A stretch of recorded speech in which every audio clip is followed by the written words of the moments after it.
Welcome, friends, to a new episode of ASHA and Ganga Jamuni joint program. Today, we have a historian who is working on music, Dr.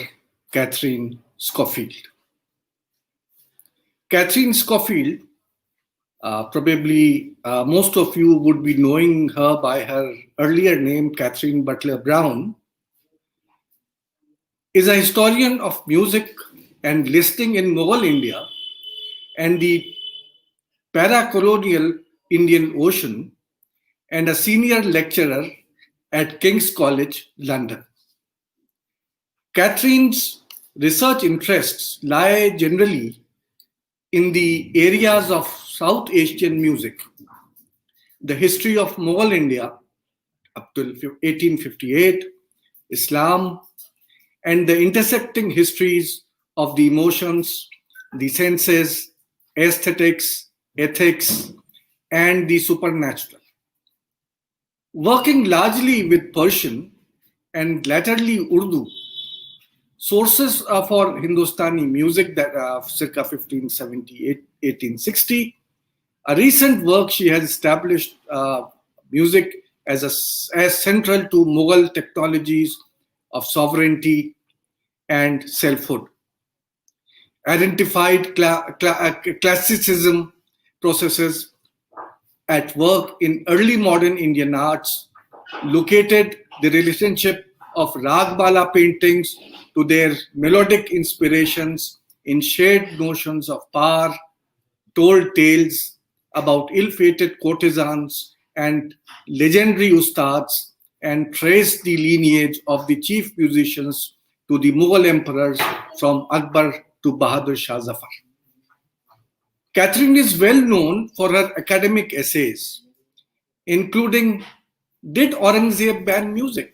Incidentally, this is a very well-read paper as far as we at Aligarh are concerned. In fact, we have introduced it as a part of our syllabus when we are dealing with Aurangzeb. Then she has written on questions for the historiography of the reign of Aurangzeb, music, art, and power in Adil Shahi Bijapur, and the courtesan tale, female musicians and dancers in Mughal historical chronicles. Her first book was an edited volume with Francesca Orsini, and we are going to have Francesca Orsini amongst our program after a few weeks. The book which Katherine wrote along with Orsini is Tellings and Texts, Music, Literature and Performance in North India, which was published in 2015 by Open Book Press. Her second book, Monsoon Feelings, A History of Emotions in the Rain, edited by Imke Rajamani and Margaret Purnau, was published by Niyogi Books in 2018. Also in 2018, she was a British Academy Mid-Career Fellow, presenting a series of public lectures and conversations at the British Library. These culminated in a set of professionally produced podcasts for the general listener. Histories of the Ephemeral, writing on music in late Mughal India 1748 to 1858, which at the moment is available on the SoundCloud, iTunes, and Google Play. Incidentally, she just told me that she is turning these, podcasts into a monograph. Between 2011-16, she was principal investigator at a well-funded European Research Council grant, 1.18 million euros, which was on musical transitions to European colonialism in Eastern Indian Ocean, which examined the history of transitions from pre-colonial to colonial musical fields in India and the Malay world circa 1750 to 1900 through multilingual, intermedial, and stereophonic research methods. She continues to curate the Shamsad database funded through this grant, which describes well over 300 major written sources, circa 1700 to 1900, for the history and analysis of North Indian music and dance in Mughal and British colonial South Asia. The Shamsa digital collection already constitutes the largest single repository of primary written sources on Indian music and dance in the world. She has also been a participant in both Jaipur Literary Festival and Lahore Literary Festival, and gave an online talk for the JLF Brave New World series with the Hindustani classical singer Vidya Shah on monsoon ragas. She also teaches the history of Bollywood film music at King's College, London. Katherine originally trained as a viola player before embarking on her doctoral work at SOAS, University of London, in the cultural history of North Indian music, followed by a research fellowship at Corpus Christi College, Cambridge, and a lectureship of Leeds. She is only one of the few who have worked on the medieval Indian music traditions. I would name a few other scholars who are working on music in 17th, 18th centuries of India. The others are, and I would like to name them, Dr. Francois Naldi Delvoye, and of course, who can forget Bonnie Wade and Alan Miner. I will also name another scholar. I think that her work has not yet been published, but Lamine Hashim Ali has a very beautiful chapter on music in her thesis, which was submitted to the University of Sydney. May I now invite and request Dr. Katherine Schofield to speak on the theme Hindustani musical culture under Mughal patronage 1593 to 1707. Dr. Schofield. Thank you. Namaste, salam alaikum, adab, and hello. I'm going to switch screens now, and so that we can hopefully see some slides here. May I ask, can you see the slides?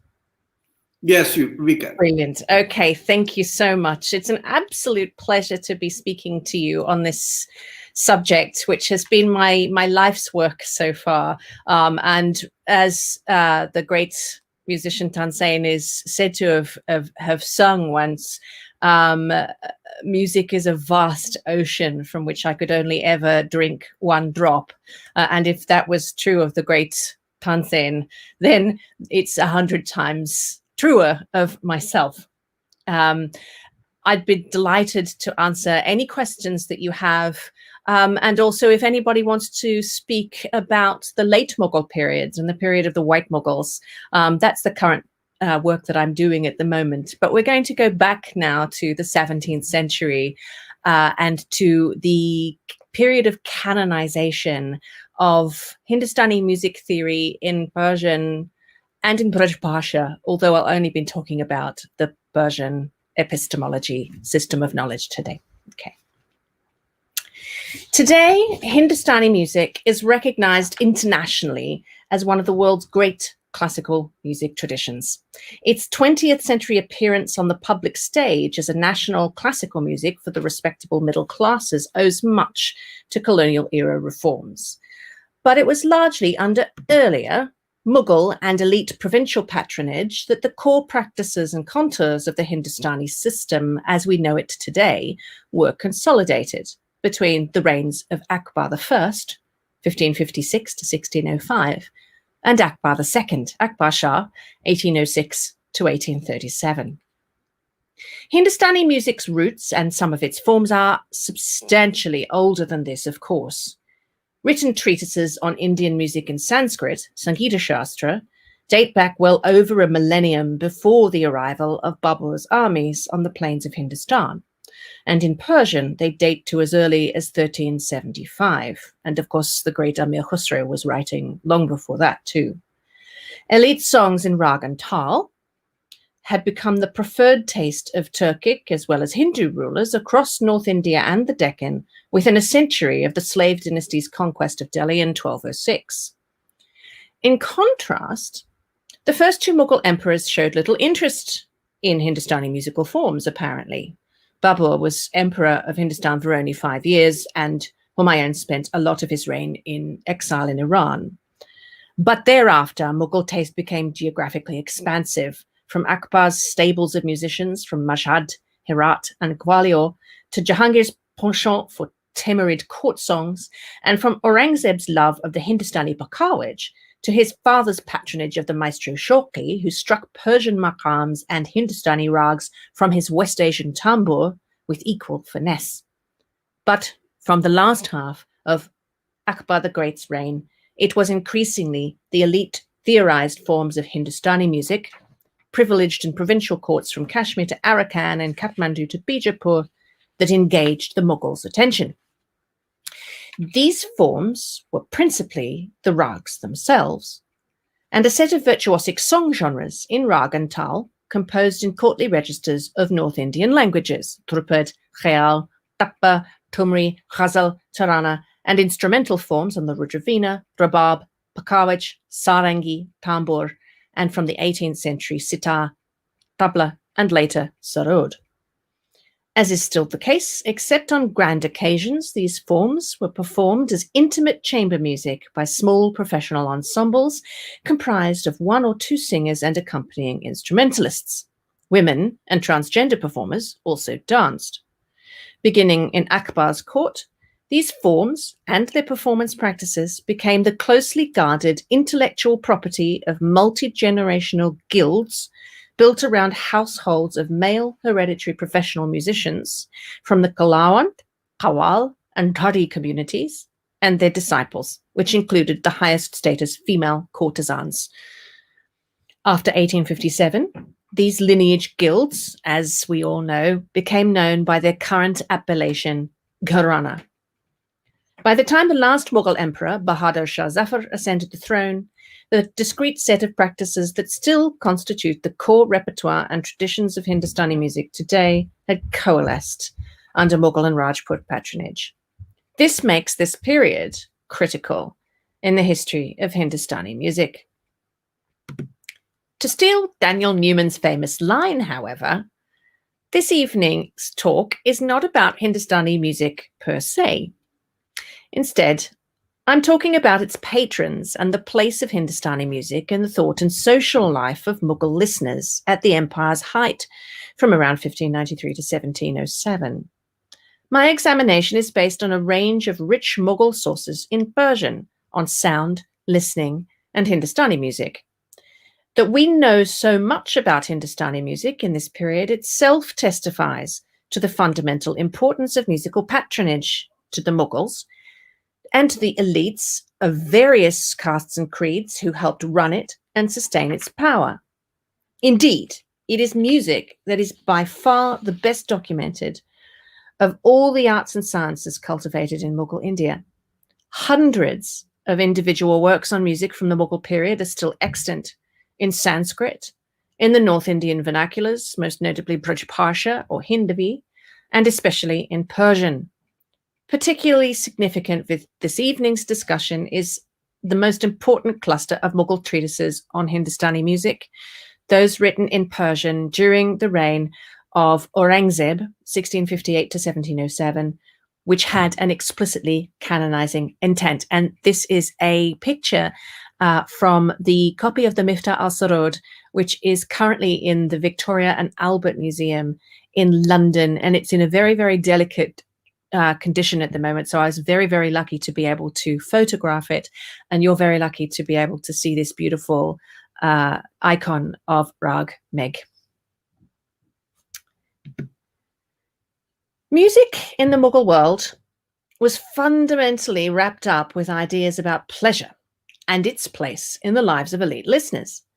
Mughal understandings of the human being, and thereby of the social and political worlds, were dominated by two binaries deriving from the Persianate discourse on ethics and governance.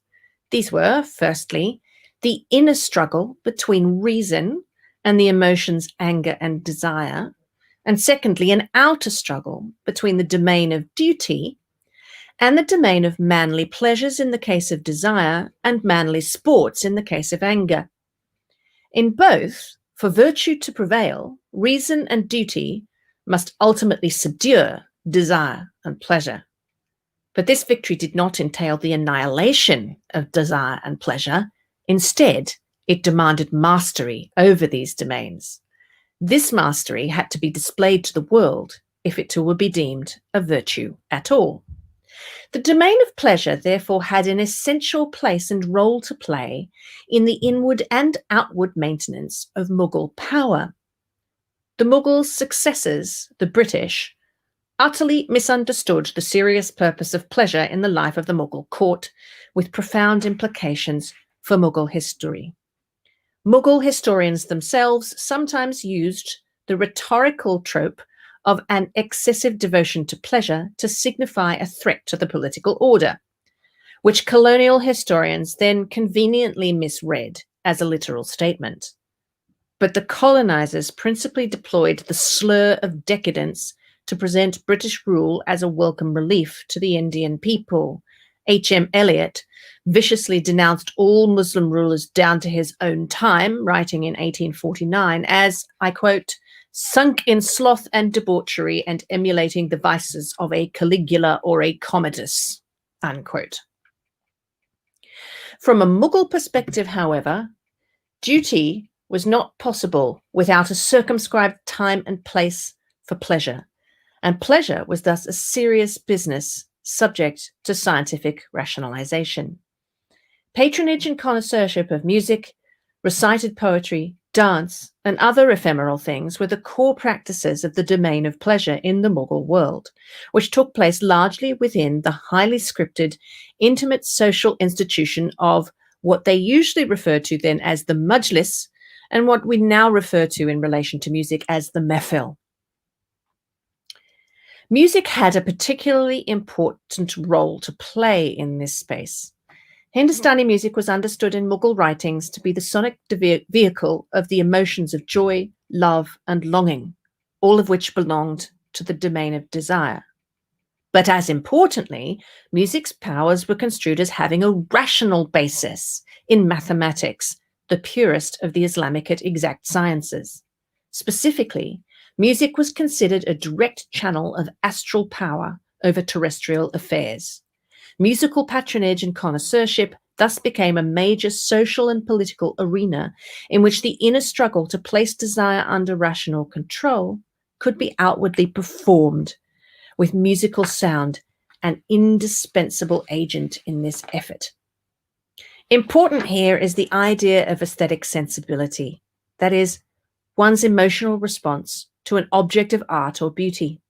Listening to music in the Majlis or mehfil could still be dangerous because it played with the power of desire.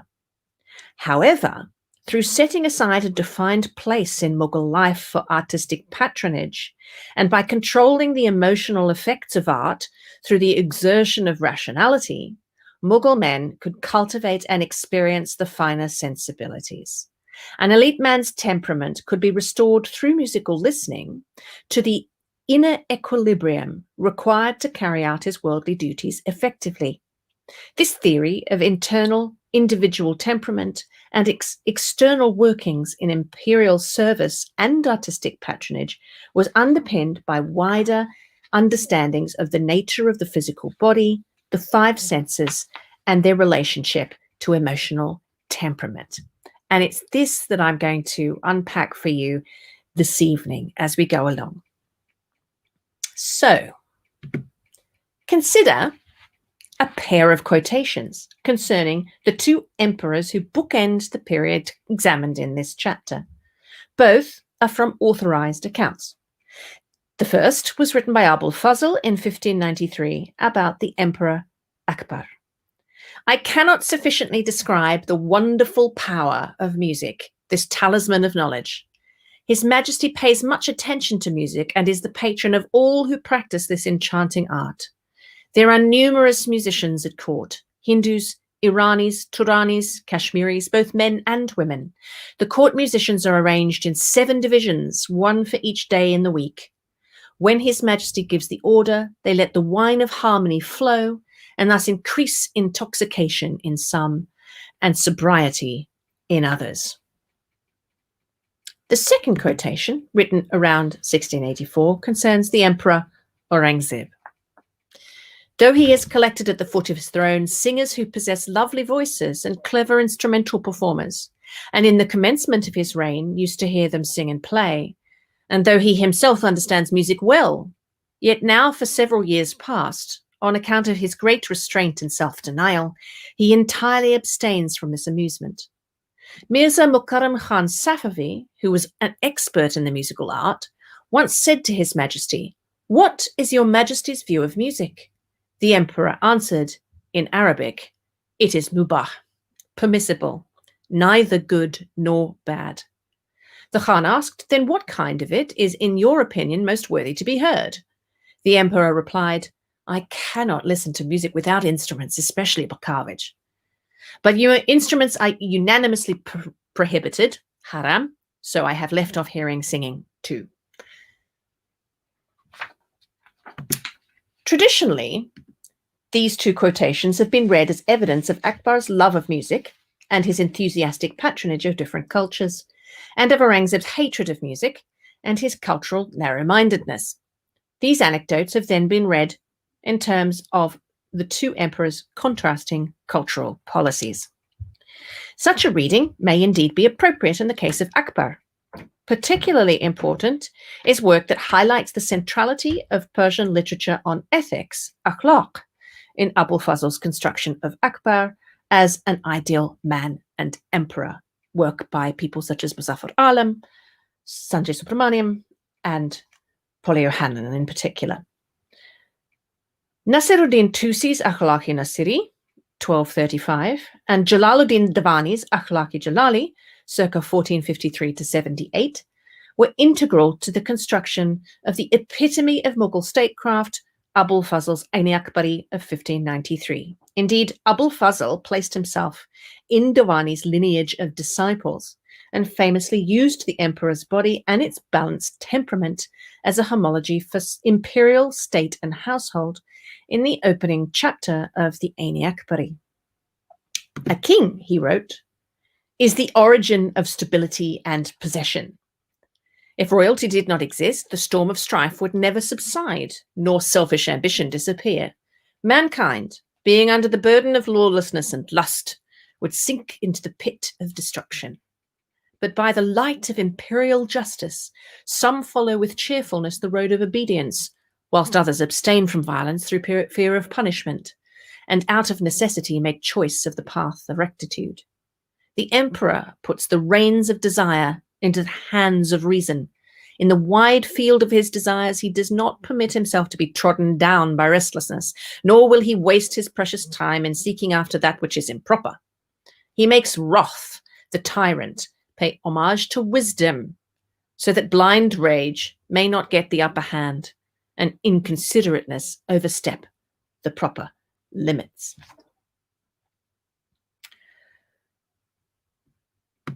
He is continually attentive to the health of the body politic and applies remedies to the several diseases thereof.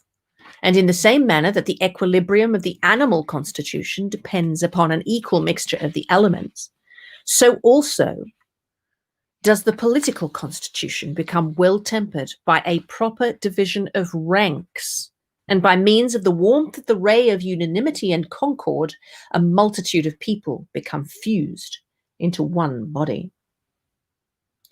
Abul Fazl repeatedly explored the many ways in which Akbar was the supreme example of Mughal manhood, the insani kamil, the perfect man, on which all other men should model themselves. But the individual to state homology falls apart under Aurangzeb, certainly in relation to music.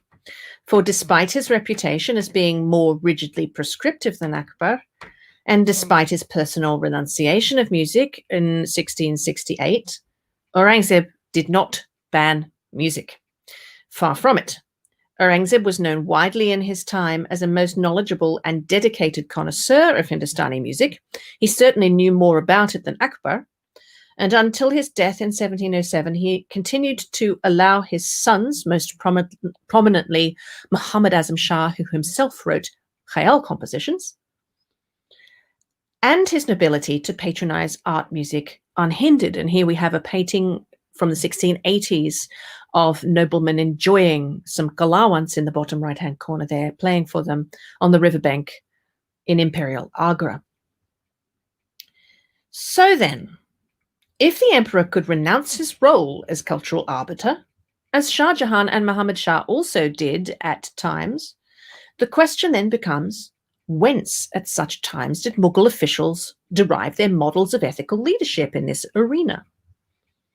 After Abul Fazl, influential advisors like Chandraban Brahman, who died in 1673, did not overtly prescribe the study of regnal histories for the ethical training of Mughal men, although they did mention them frequently, but rather the works on ethics themselves, the Akhlaq-i Jalali and the Akhlaq-i Nasiri.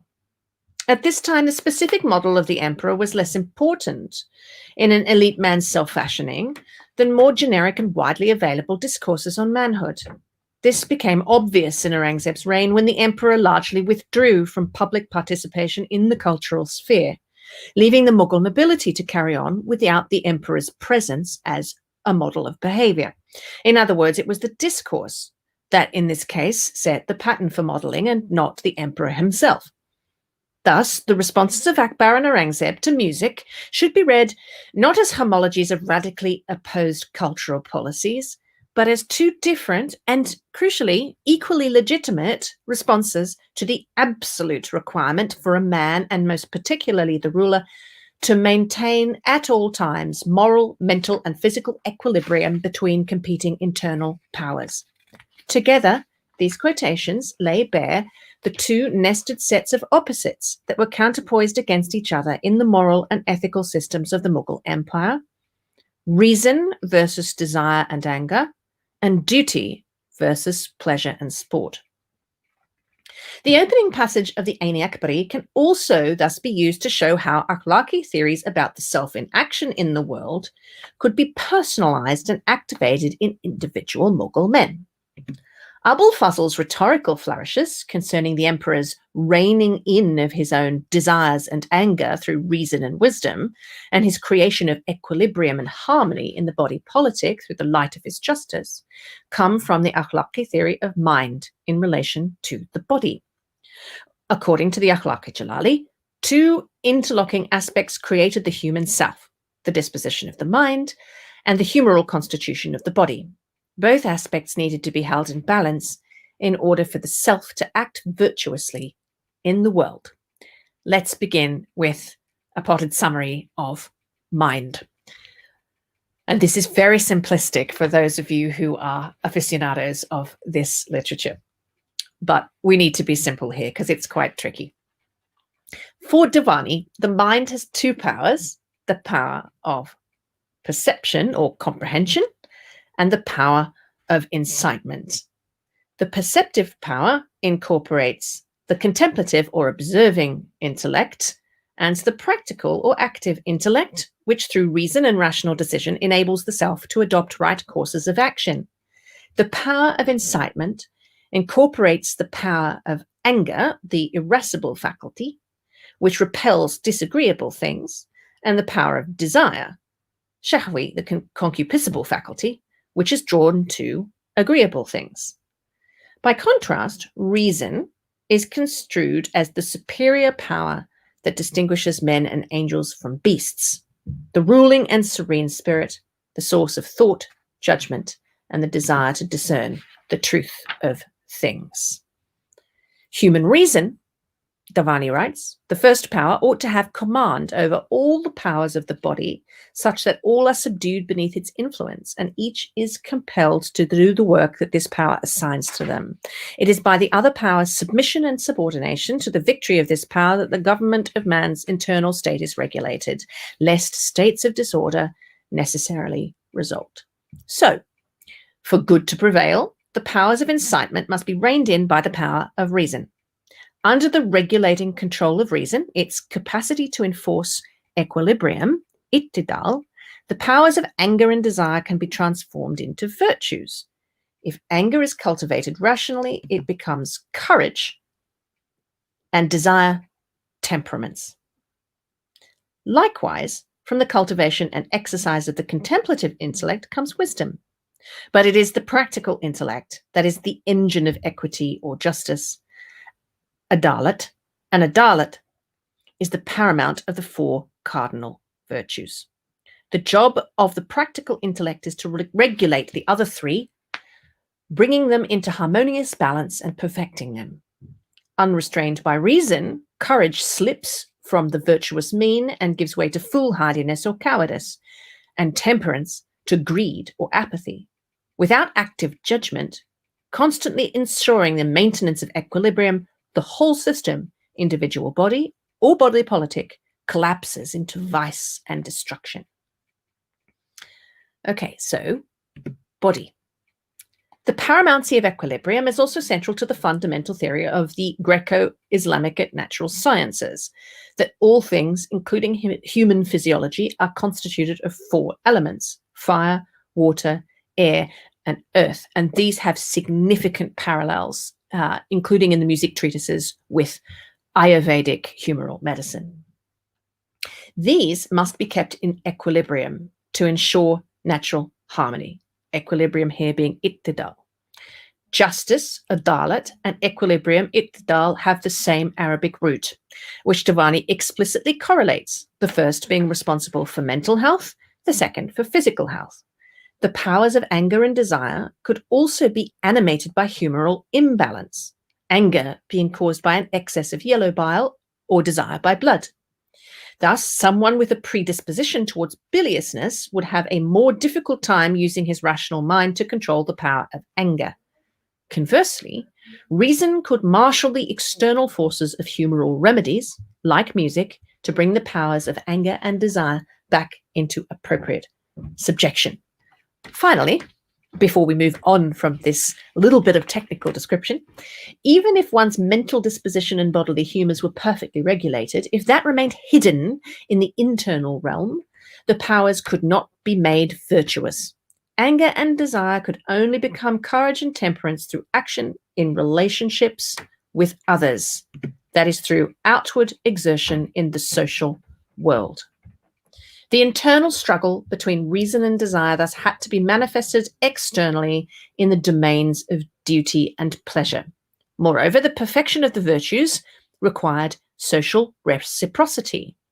According to Davani, the perfection of the individual man depends on association and agreement with others. Without affectionate love, mahabbat, and like-minded friendship, ulfat, this cannot come into being. In other words, one's self-perfection, one's attainment of adalat, was only possible through the assistance of friends joined to oneself by bonds of affectionate love. Indeed, Davani goes on to say that where there is true affection, the need for equity or justice evaporates, making affectionate love a superior virtue even to justice. Revealingly, affectionate love was one of the chief outworkings of temperance, the primary virtue wrought from desire. And Davani considered the passionate love of human souls to be one of desire's key virtues.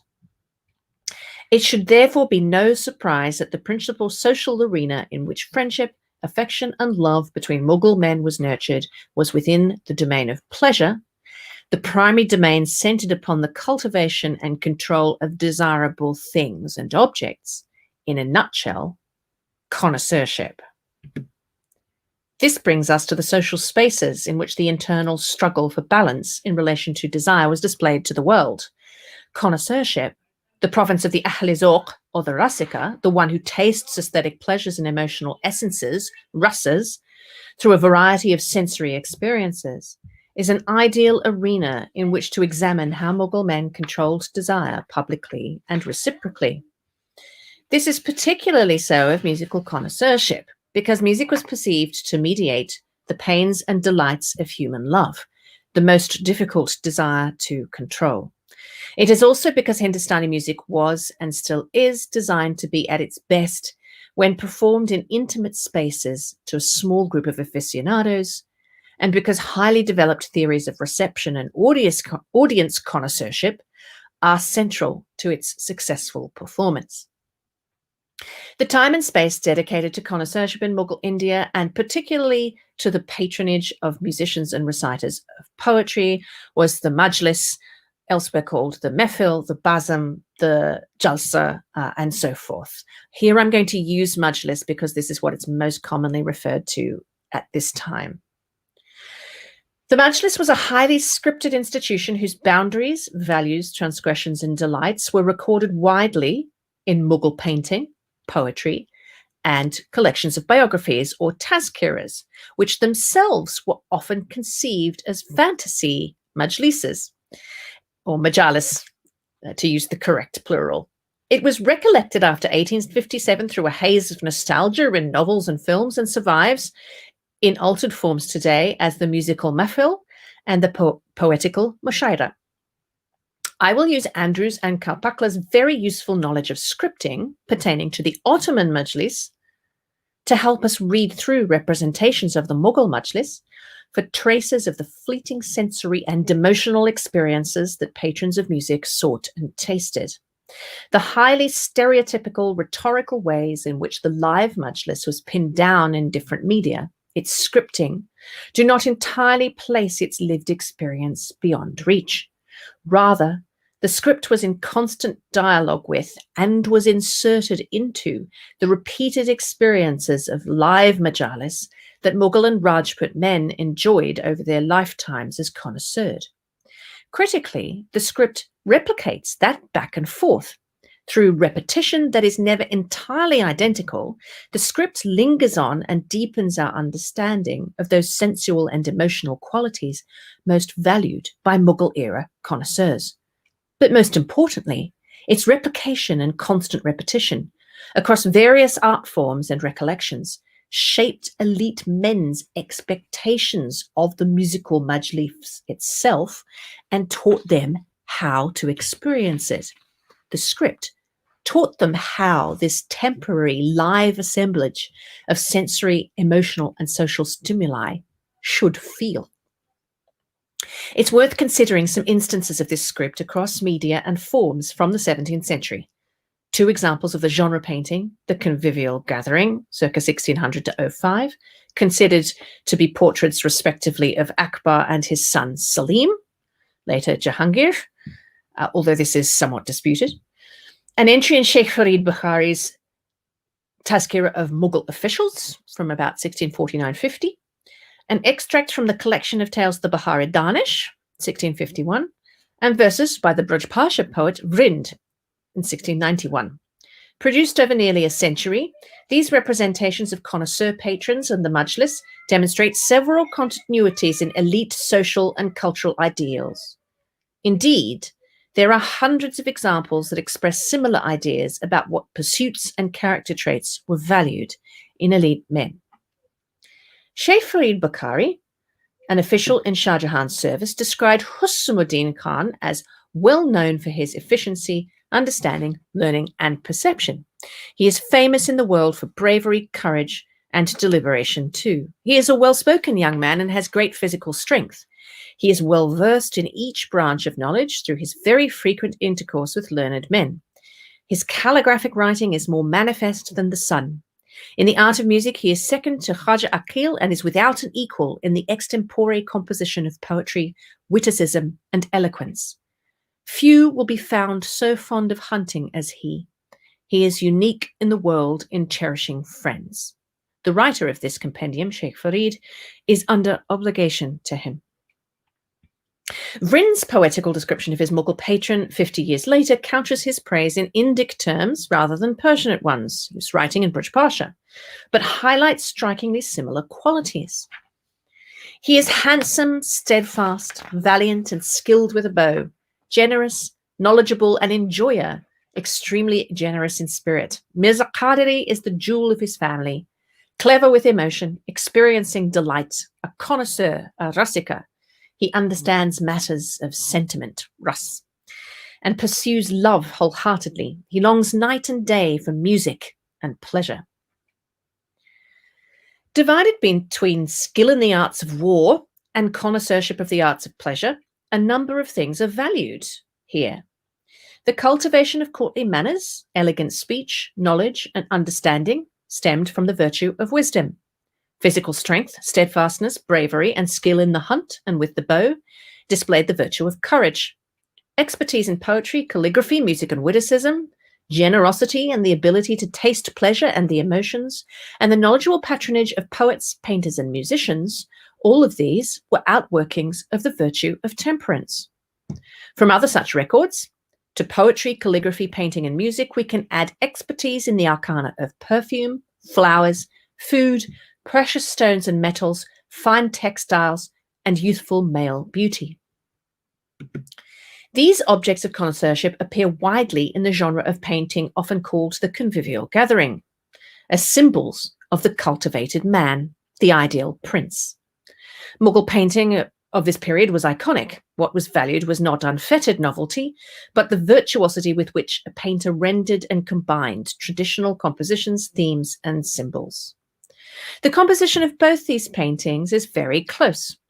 Events take place beneath the open sky in a semi-formal garden, part overgrown with lush greenery and wildflowers. Its waterways and fountains a haven for mating pairs of deer and ducks.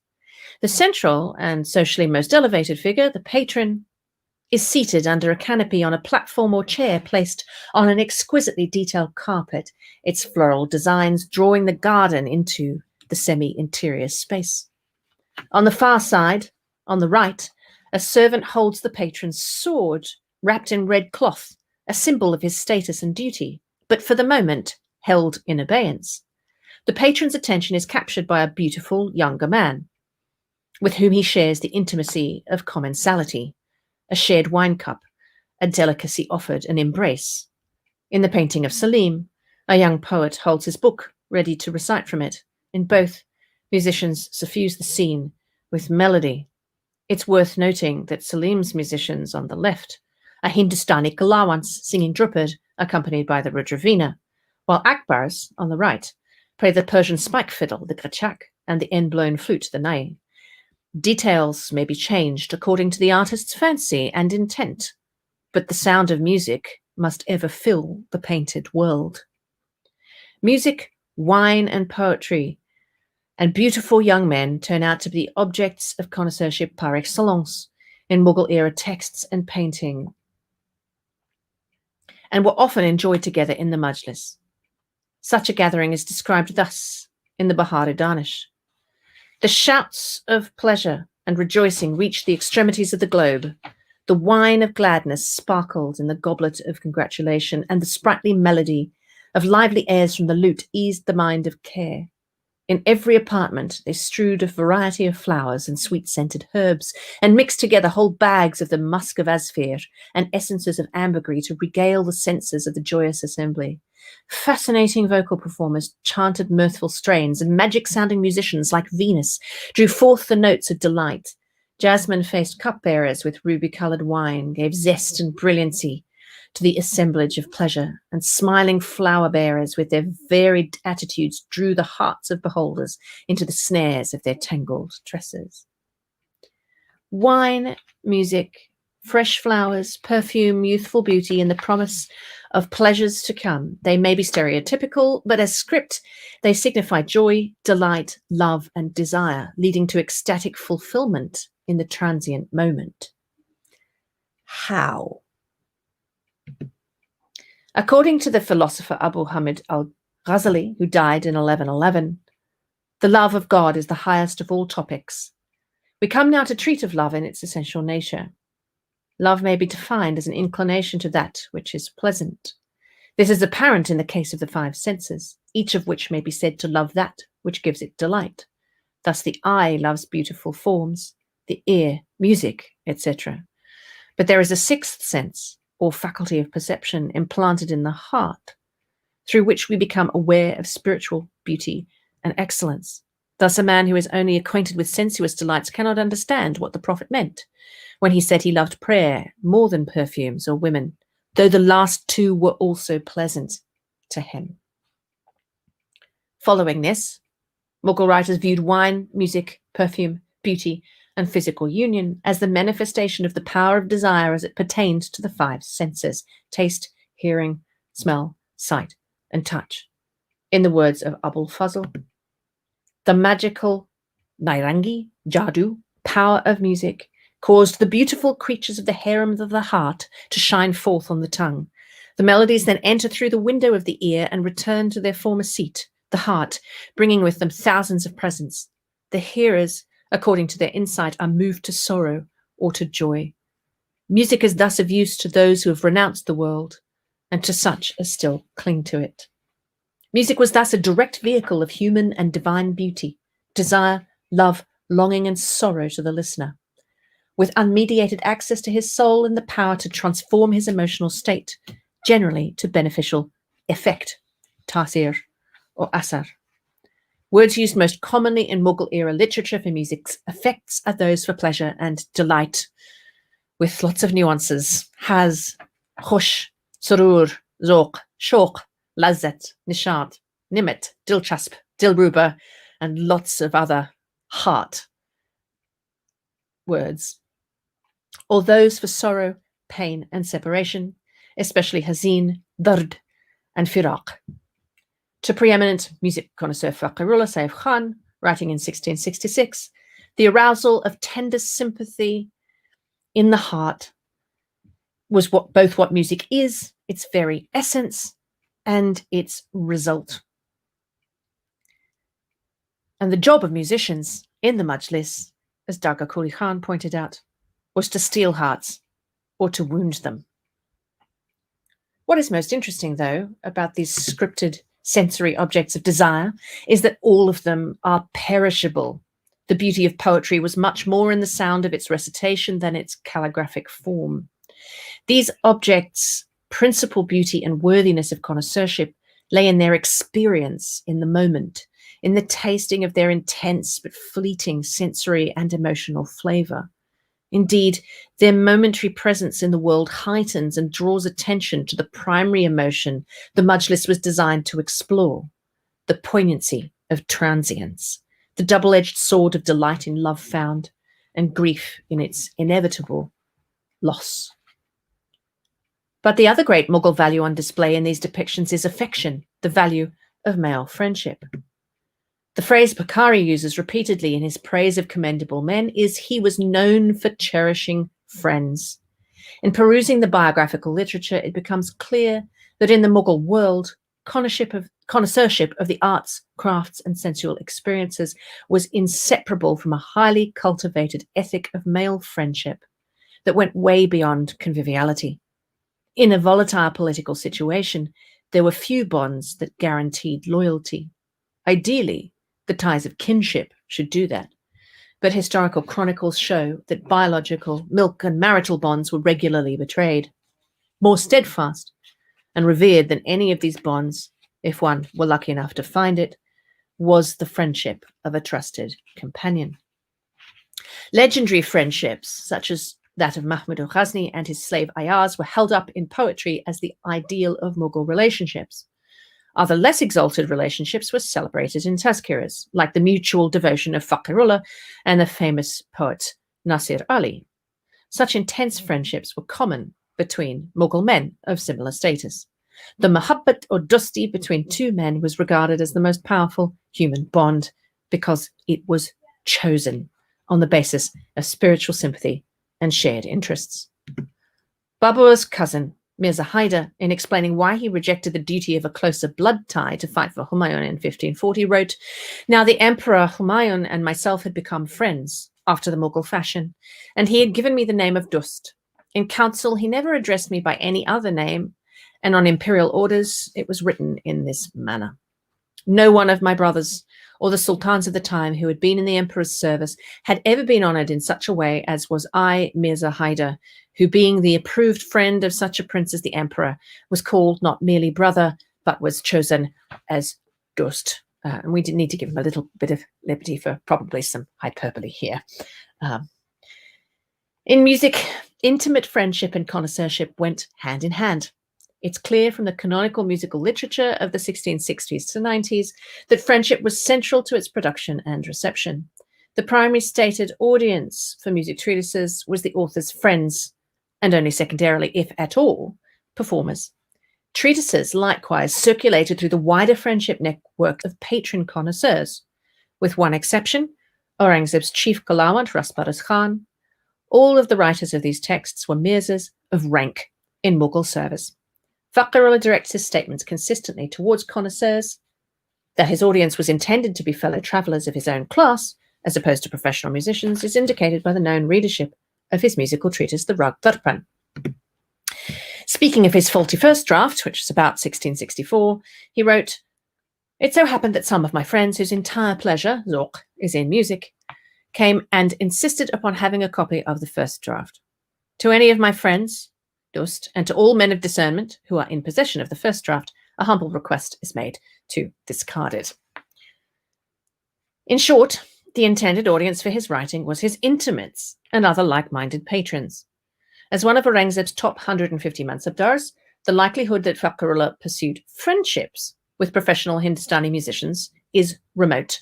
Professionals all belonged to low-status hereditary qawms that writers explicitly set apart from the Zat-i-Sharif, the respectable classes, according to Mirza Khan, writing in 1675. These musical treatises were written by high-ranking patron connoisseurs for their intimates and other connoisseurs of elite rank, and thereby comrades in the quest for manly perfection. Indeed, the social context in which this rash of new musical writing appeared maps directly onto real friendship networks that can be traced through contemporaneous bibliographical writings, tazkiras. So, on the one hand, the script for the Manchelist or Mehfil, elaborated in these paintings and texts, emphasizes the importance of a cultivated appreciation of transient things and sensual experiences, notably music and recited poetry, as key to being a perfected man. On the other, it emphasizes the circles of affection and friendship between men in which this appreciation occurred. More than that, in which friendship was also cultivated and appreciated as a manly virtue.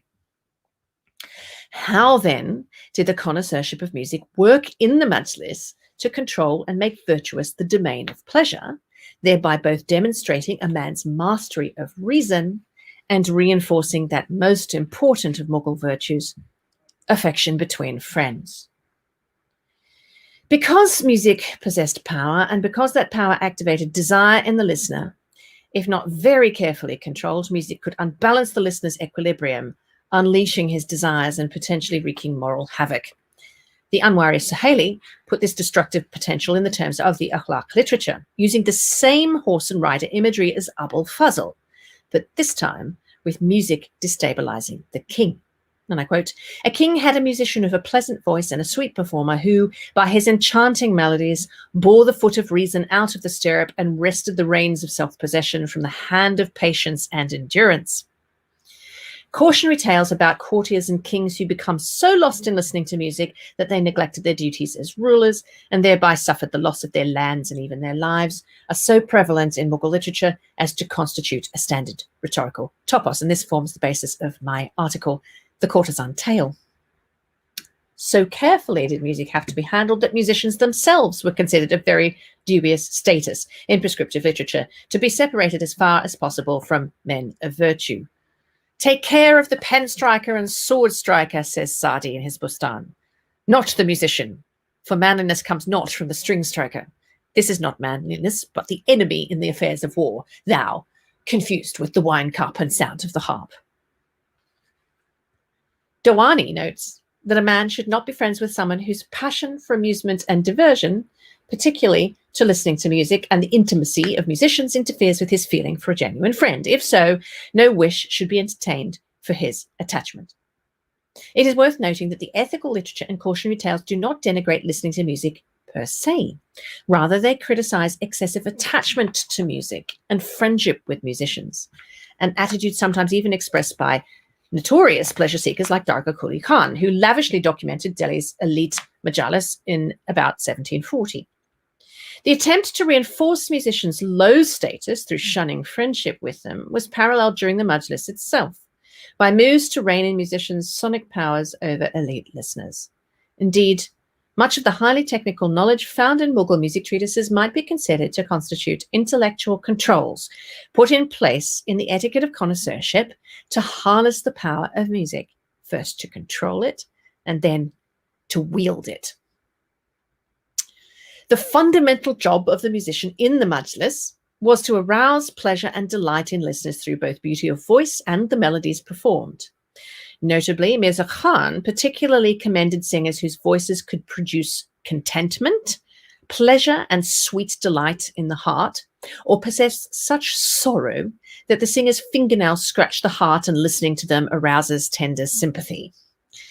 These effects could only happen, however, if the musicians achieved perfection in his or her performance of the Hindustani rags, each one a highly complex melodic formula that, when deployed perfectly at its exact prescribed time, produces a particular emotional effect, tasir. What the patron required was ilm, knowledge, ilmi musiqi, the music technical knowledge exclusive to connoisseurs and professional musicians, and ilmi majlis, the implicit rules of taste and conduct for the musical gathering.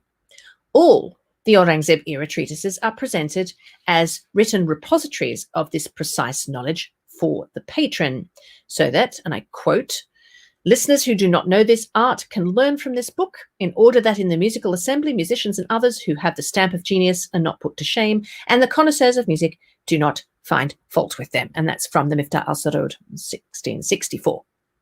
In other words, so the patron could bring the wild strains of melody under the subjection of the rules of musiqi and majlis, and thus prove in an external action before his social peers his ability to place his own desire under rational control. The onus was on the patron and his listening companions to be in complete control of musical proceedings in the majlis. And the ilm, knowledge, they wielded was largely aimed at controlling the power of the base passions over the assembled company, represented either in the person of the performer or in what was performed and how. Patrons themselves should rarely sing, excuse me, lest they be mistaken for a professional. Only unimpeachable musicians from the qawms already noted that enjoyed imperial patronage were supposed to enter the elite majlis. Performers whose usual domain was the women's quarter, the bazaar, or the village most certainly were not, or not without scandal, because it did happen from time to time. And it certainly happened more often in the 18th and 19th centuries. What and how they sang also mattered. It was best to stick to those canonical genres created by the masters of old, whose authority was universally recognized. Performers should never make a mistake. Every melodic phrase must be strong and sweet, in tune, in time, under complete breath control, and thus perfectly create the form of the rag. But patrons should also only employ singers with clear and correct pronunciation, intelligence, control, and authority, a calm and modest demeanor, and an open, attractive face. Musicians who sang through gritted teeth or with mouth so wide you could see down their gullets were abhorrent, as were those who closed their eyes, breathed too often, trembled all over, waved their limbs about, extended and retracted their necks like camels, puffed out their cheeks like pumpkins, strained so hard their forehead and neck veins stood out, or sang with the detestable tone of a crow, an ass, a wild camel, or a she-goat. But if the patron possessed the ilm of the connoisseur, he could control the musical assembly and bend music's affective powers to his will. Control began with appointing the right musicians. Those who had mastered the ilm majlis as well as ilm musiqi, belonged to an authentic musical lineage, tariqa, silsila, generally from the Kalawant or Kaval communities, had learned from a perfect master, Ustadi Kamil, and whose singing conformed with the established canons and traditions, Zabita and Qawanin. This was the minimum guarantee of proper training and unwavering command over voice, bodily comportment, and full musical materials, including rag, tal, and the ability to compose and perform song genres. The prescriptions for creating a beautiful voice in the Tofar al-Hind are physiologically precise. To create a voice that was strong, creamy, sustained, agile, and clean in all registers and speeds, without distorting face or body, would have required years of practical training and full mastery of vocal technique, breath control, and the extraordinary mental arithmetic required to extemporize melody flawlessly on the spot.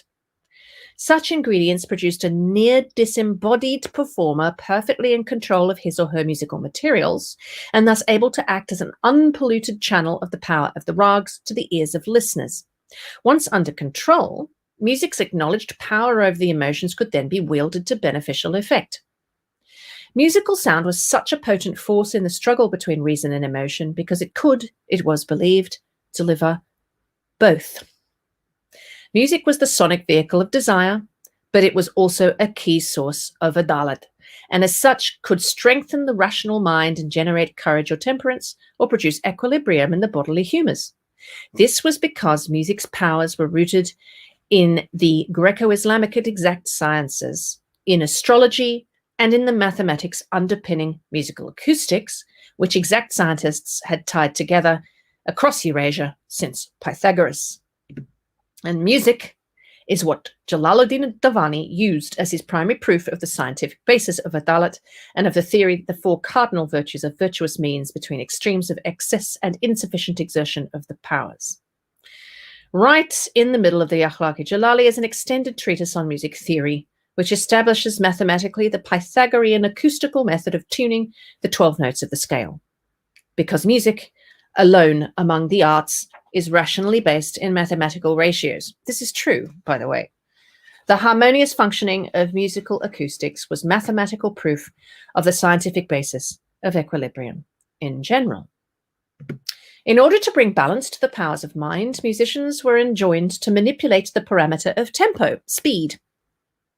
As was very clear to people of taste, fast tempi awakened the powers of desire and anger, whereas slow tempi induced sorrow or existential states that strengthened the power of inner perception, nazar. Hindustani music's most important powers, though, concerned the efficacy of the rags to cure imbalances of the bodily humours. Each rag was considered to generate a unique affective essence, or rasa, capable of arousing specific emotions in the listener. Mughal music theorists explained the rag's emotional essence as resulting from the elemental effects of the 7 swaras, notes, sa, re, ga, ma, pa, dha, ni, on the 4 humours of the listening body. And just as in Davani's musical proof of adalat, they argued these powers derived from the movement of the 7 celestial bodies through the 12 houses of the zodiac. In their choice of rags to be performed in the Manchelist, then, patrons and musicians had to be acutely sensitive to the time and atmosphere of the occasion and the temperamental mood of the connoisseurs, deploying rags that would regulate listeners' imbalances and bring their humours back into equilibrium. As Abul Fazl put it, to ease the cares of worldly duties and restore the faculties. According to Rasparas Khan, the great-great-grandson of Akbar's famous court musician Tansen and chief of Aurangzeb's musicians, this was why rags, with dominant cold notes, should be played at midday. He was writing in 1698. In order to balance out the heat of the day, and watery rags be sung in the hot, dry months, in order to precipitate the monsoon rains. Similarly, a melancholic patron could have his cold, dry humour balanced out by listening to rags that emphasized hot and wet notes, thus restoring his equilibrium and making him fit again to take up sword and pen. The Mughal Majlis and the musical performance and knowledgeable listening that took place within it was a major public arena in which Mughal patrons performed the inner struggle to place desire under rational control, with music itself an indispensable and active agent in this effort. But the most critical connection between music and the political order in these texts was the correlation that Rasbaras Khan, Ahobala Pandit, and Mirza Roshan Zamir, respectively Aurangzeb's chief hereditary musician, a seminal Sanskrit theorist, and a major Mughal patron and connoisseur, made between the seven swaras and the social hierarchy of their day. In Rasbaras Khan's orally transmitted system, the fiery notes are Rajputs, the watery notes are Brahmins, the scholarly and priestly caste, the airy notes represent castes, and the earthy notes are lower caste agriculturalists. Strikingly, this is virtually the same correlation that Abul Fazl made regarding the four ranks of the Mughal polity: the rulers and nobility are fiery, the scholars and philosophers watery, the scribes and chancellery airy, and servants earthy. In other words, the theory of equilibrium dictating his Hindustani musical performance was identical to the theory of equilibrium underpinning Abul Fazl's notion of the body politic. Music, and by extension the entire domain of pleasure and connoisseurship, was thus an essential element in the maintenance of the whole structure of empire, not only of self-governance amongst affectionate friends, but political governance from the emperor downwards. This is the primary reason that music features so prominently as a symbol of auspiciousness and dynastic celebration, from the daily sounding of the Nobat ensemble to major state occasions like coronations and royal births, in the historical accounts of all the Mughal emperors, including Aurangzeb. Aurangzeb and lesser patrons may sometimes have renounced music personally, but no one could remove music from Mughal life, even if they wished to, because music and the domain of pleasure, rationally controlled, was absolutely necessary to maintaining the justice, equilibrium, health, and well-being of the body politic. Thank you for listening. Thank you very, very much. It was a fascinating lecture, no doubt. I mean, the way you described not only what music was to the Mughals, but also tried to explain why Aurangzeb could not do away with it. I would like to take up certain questions which have been put up for you. I'll just scroll through them and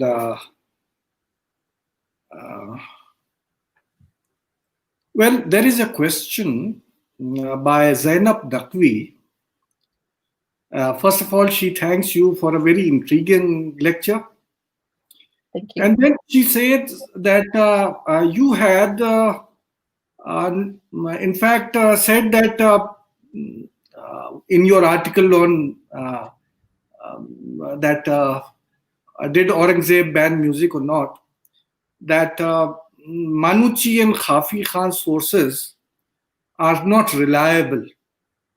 So she wants to know, and she says that the fact that decline did not take place in the patronage of music under Aurangzeb. So have you anything more to add to that? Why we should not actually rely on Manuchi and Khafi Khan?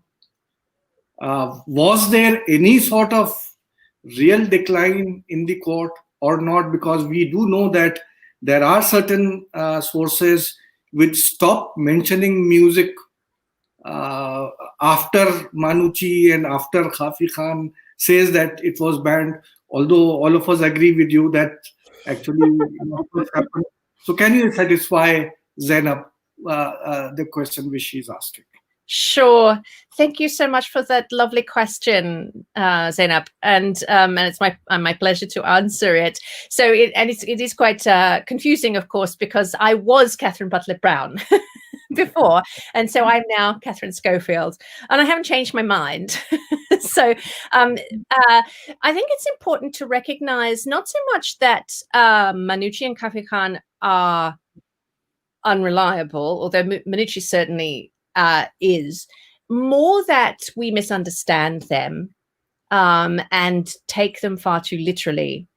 especially when you consider the uses to which rhetoric about music and musical stories are placed in both European writing and in Persian writing on music. So music frequently appears in Mughal historical chronicles in stories that are usually about something else. And one of the classic stories is music comes into the story when an author is trying to find a reason something to blame the downfall of a courtier on. And this is true even of a character like Najaf Khan, Shah Alam II's great general, who William Dalrymple has written about his death scene so beautifully in his new book, The Anarchy. And the authors try to blame his illness on far too much consorting with courtesans and so on.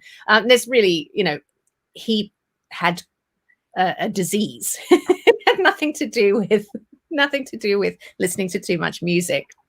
But this is a topos, and for Aurangzeb, who, as we know, said that music was a neutral activity, neither good nor bad. For him, he couldn't listen to it because it was too much of a distraction for him. But let's set those sources aside and just look at other sources. So we just have so many sources that write about people listening to music from both European and Persian sources, listening to all sorts of music, watching all sorts of kinds of dance, and we have lots and lots of paintings from this era as well, which depict music and dance. So just taking the period that we know Aurangzeb wasn't listening to music, or believe that he wasn't listening to music. We don't know if he started listening again privately. We just don't know. But between 1668 and 1707, lots and lots of things. We know too that music treatises were being circulated. New copies were being produced in this period. So that beautiful copy of the Miftah al-Sarud, which I showed you, this treatise was originally written in 1664 for Aurangzeb. It's dedicated to him. We don't know if he ever got it or not, although you were not supposed to say it was dedicated to the emperor unless the emperor actually allowed you to. But this particular copy is from 1691, and it's from the Deccan. It was produced in the Deccan with these absolutely beautiful illustrations of the raga.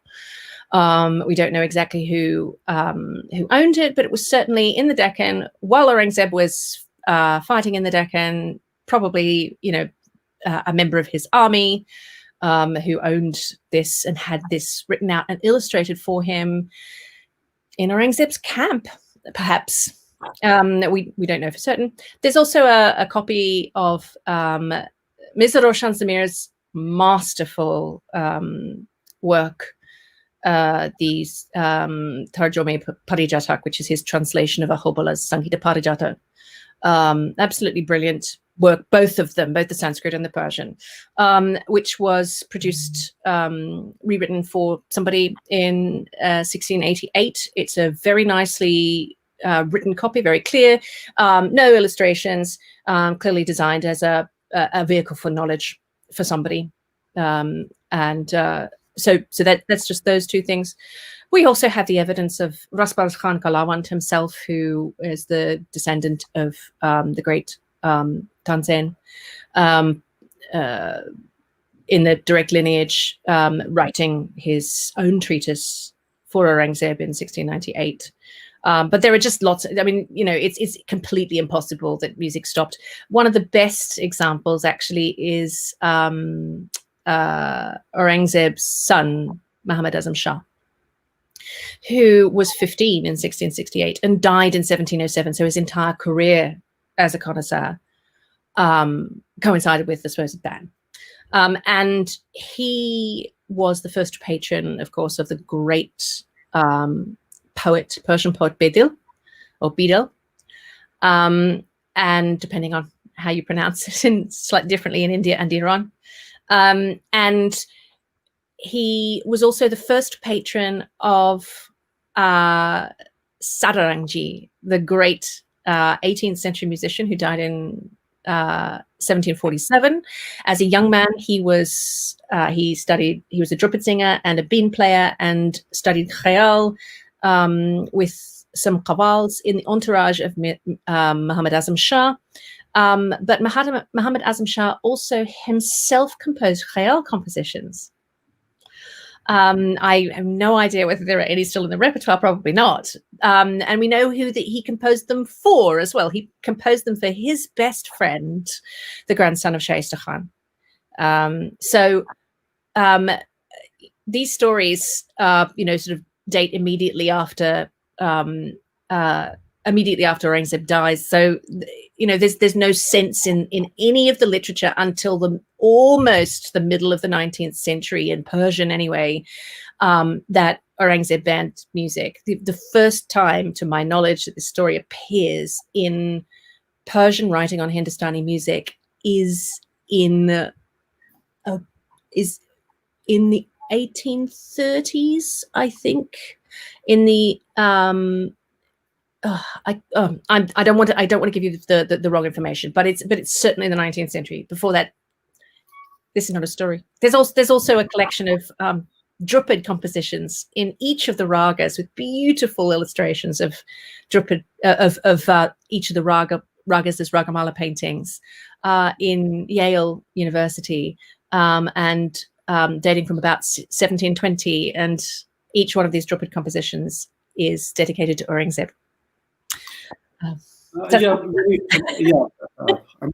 You're quite correct. But related to that is another question, and that is that there are certain historians who believe and tell that even Aurangzeb himself not only loved music but also made music. It is alleged that he was a veena player himself. So, what happened to that? I mean, so I have not come across any direct information about that myself. There is that very famous painting of him, which is in the St. Petersburg album, painted by Hanhar, called, which we call in English, Aurangzeb in a Shaft of Light. And one of the accoutrements of the two servants who are sitting just outside his shaft of light is a Rudravina. And whether that indicates his love of music, or whether that indicates that it was himself, he perhaps played it, I don't know. What is true is that although Mughal noblemen were strictly strictly not supposed to perform in public, they could sing but not play anything else, unless in case they got mistaken for a professional musician, which would have been lowering to their status. Some of them did actually study Hindustani music quite seriously. So Fakhrullah Saif Khan, for example, himself created some mixed ragas of his own. So he must have been quite proficient. And we know that Mirza Roshan Zamir was a student of Khushal Khan Kalawant, who was Rasbaraz Khan Kalawant's father, and that he himself composed khayal compositions. So they're certainly composing, and of course that means they are doing it physically. They're not just writing them down, because the performed tradition is an oral tradition. So it's certainly possible. I just haven't found any evidence that he did. He certainly knew a lot. Right. There are a number of questions which have been asked. For example, there are two questions by Lubna. Lubna Irfan, who is a lecturer at Aligarh. She says, we see that there is some sort of continuity from Akbar to Jahangir's time, and we have seen what Aurangzeb's attitude was towards music. How do we look at Shah Jahan's patronage? Did his assertion of Timurid lineage cause a discontinuity from his predecessors? This is the first question which she puts up to you. There is another question which has been put up by her. She wants to ask about the music and performance in more non-regulated popular spaces. What could be the sources to explore those, and how can we reconstruct that past? Thank you so much, Lubnaji. They are just the excellent questions. So the first thing about Shah Jahan's reign, and this is actually quite exciting. One of the problems is that there's always appeared to be a gap in musicological writing in ilm musiqi, not so much Sangeeta Shastra, but in Persian writing on Hindustani music, between the classic formulation and the chapter on Sangeet, and then instruments, and then types of singers in Abul Fazl's Aini Akbari, which is why I start my lecture with 1593. And then the period of Aurangzeb Alamgir. So we get this fantastic collection of 1,000 Drupads, which were collected together, all of them written by Nag Bakshu, the great musician of the early 16th century, who was writing them for the Sultan of Gujarat and the Sultan of Gwalior. And the work of Nalini Dalwar, the great music scholar, particularly of Braj Pasha sources, has pointed out that some of the earlier texts preserve the initials of the original patrons, but replace their names with Shah Jahan. So Shah Jahan is taking Drupads that were written for somebody else and saying, these are now mine, and he's canonizing them, putting them all together and selecting them. So it's a selective process of selecting the best ones, the most authentic ones, and putting them all together in this kind of canonizing move. So the move towards a kind of a Mughal systematization of musical knowledge is really starting in Shah Jahan's reign. But there's not a lot in Persian. So there is a preface in Persian to that collection of Braj Pasha songs. What's really exciting is the work of Richard David Williams at SOAS, who has been working on the Braj Pasha material and has been finding all sorts of treatises in Braj Pasha, including one by the daughter of Abdul Rahim Khani Khanan, which is really amazing. And a couple of others that are known from later scholarship to have been written at that time. And of course, there's a considerable amount of writing in Sanskrit and Braj Pasha for the Mughal emperors on music in this period. So Hari Vallabh, who is famous for his Braj Pasha translation of the Sanskrit treatise, the Sangeeta Darpana, which is also a 17th century Sanskrit text, very early 17th century. There's been rumors that it was made for Jahangir, but we don't really know that for sure. But there's a Braj Pasha translation by Hari Vallabh in the first part of the 17th century during the reign of Shah Jahan, which then becomes really important for the painter's tradition of painting Ragamala paintings, because it's full of these beautiful, exquisite Braj Pasha verses for each of the ragas and raganis. So watch this space. It's also possible that a treatise that I thought was slightly later, but which is by a Kaval, may have been written, I don't know, at the end of Shah Jahan's reign as well, rather than later. But most of the bulk of the kind of systematic writing is in the late 17th century. So at the moment, I think this is a case of we need to look rather than there's nothing there. The second question is fantastic. So there are, of course, a plethora of musicians that in the British Museum, or now British Library, Mirzanama, which is about 1660, the author says you shouldn't listen to if you want to be recognized as being a proper Mirza. Mostly rural musicians, bazaar musicians, and musicians associated with the women, with women's celebrations and so on. But some of this information can be got at through looking at different types of what one might call, as a placeholder, ethnographic writing. So writing about Qom and Jat. There's a section in the Ain Akbari where he talks about all the different communities of musicians and describes them.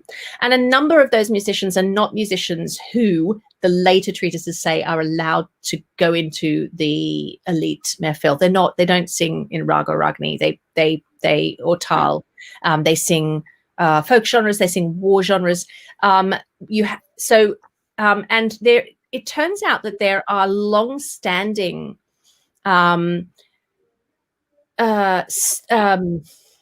topoi for painting these musicians, these groups of musicians as well. So if you look at a community like the Bazigar, who are conjurers, but who also play the pungi in order to bring the in order to bring the snakes out of the basket and so on.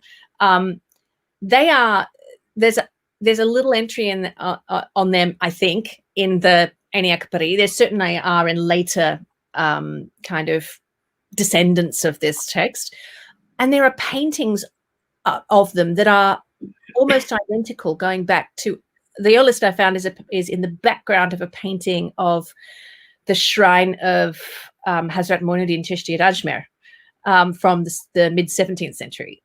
So that kind of information is there. But you can also look through historical chronicles and paintings for what I've been calling noisy moments. So if you have a look at paintings of celebrations in particular, and some of Bonnie Wade's work picks up on some of these perhaps non-canonical, non-elite musicians, like the players of the huruk, who are auspicious but not meant to play in the raga and the mehfil. That's not what they do. But she's identified some of them, in the sort of the bottoms of paintings and things like that. So that's where to look for that kind of material. And also in poetry, particularly the city disturber genre, the Shehrashob genre, and especially satirical poetry. So there's there's a lot there. But you're looking at different types of literature than looking at music treatises for those, by and large. So. Right. Well, there is a question by Dr. Zoya Zedi. She is basically, a physician, a doctor, interested in literature and history.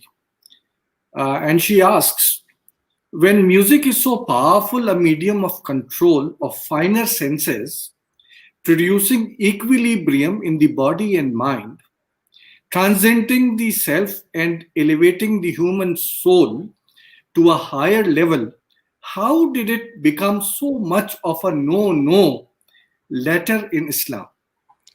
Yeah, that's such a great question. Thank you.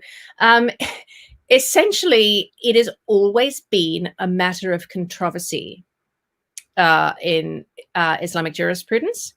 So you get a lot of tracts throughout this period which are on the permissibility of sama, so listening, audition, and of course in this context it's on the legitimacy of sama in the spiritual context. So should you be listening to songs in the Sufi dargah?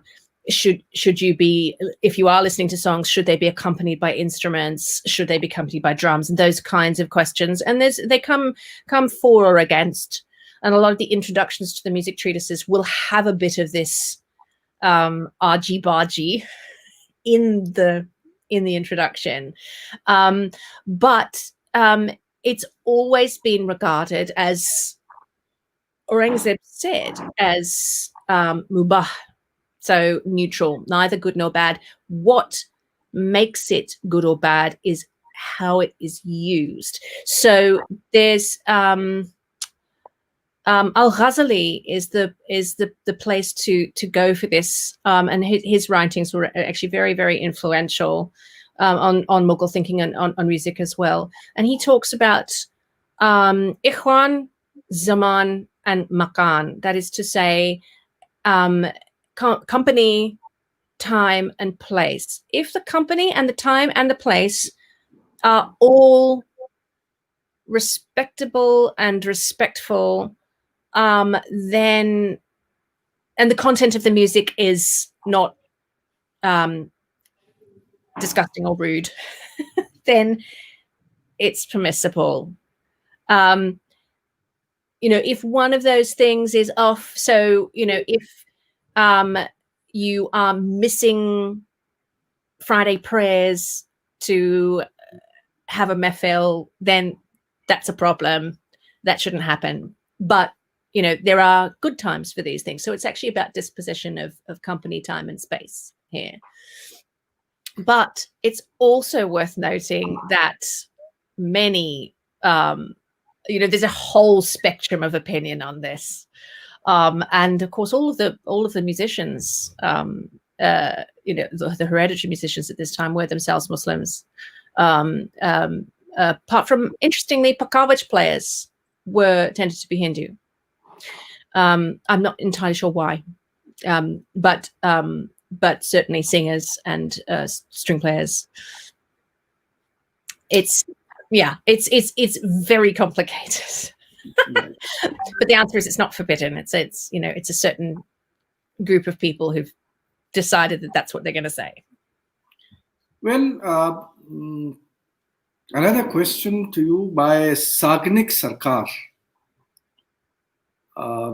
Despite the dubious social status of musicians, as you have pointed out, the potential of music and pompous debauchery in destabilizing the political, military, and administrative acumen of the empire, how did Aurangzeb, the epitome of this idea, become a veena player himself?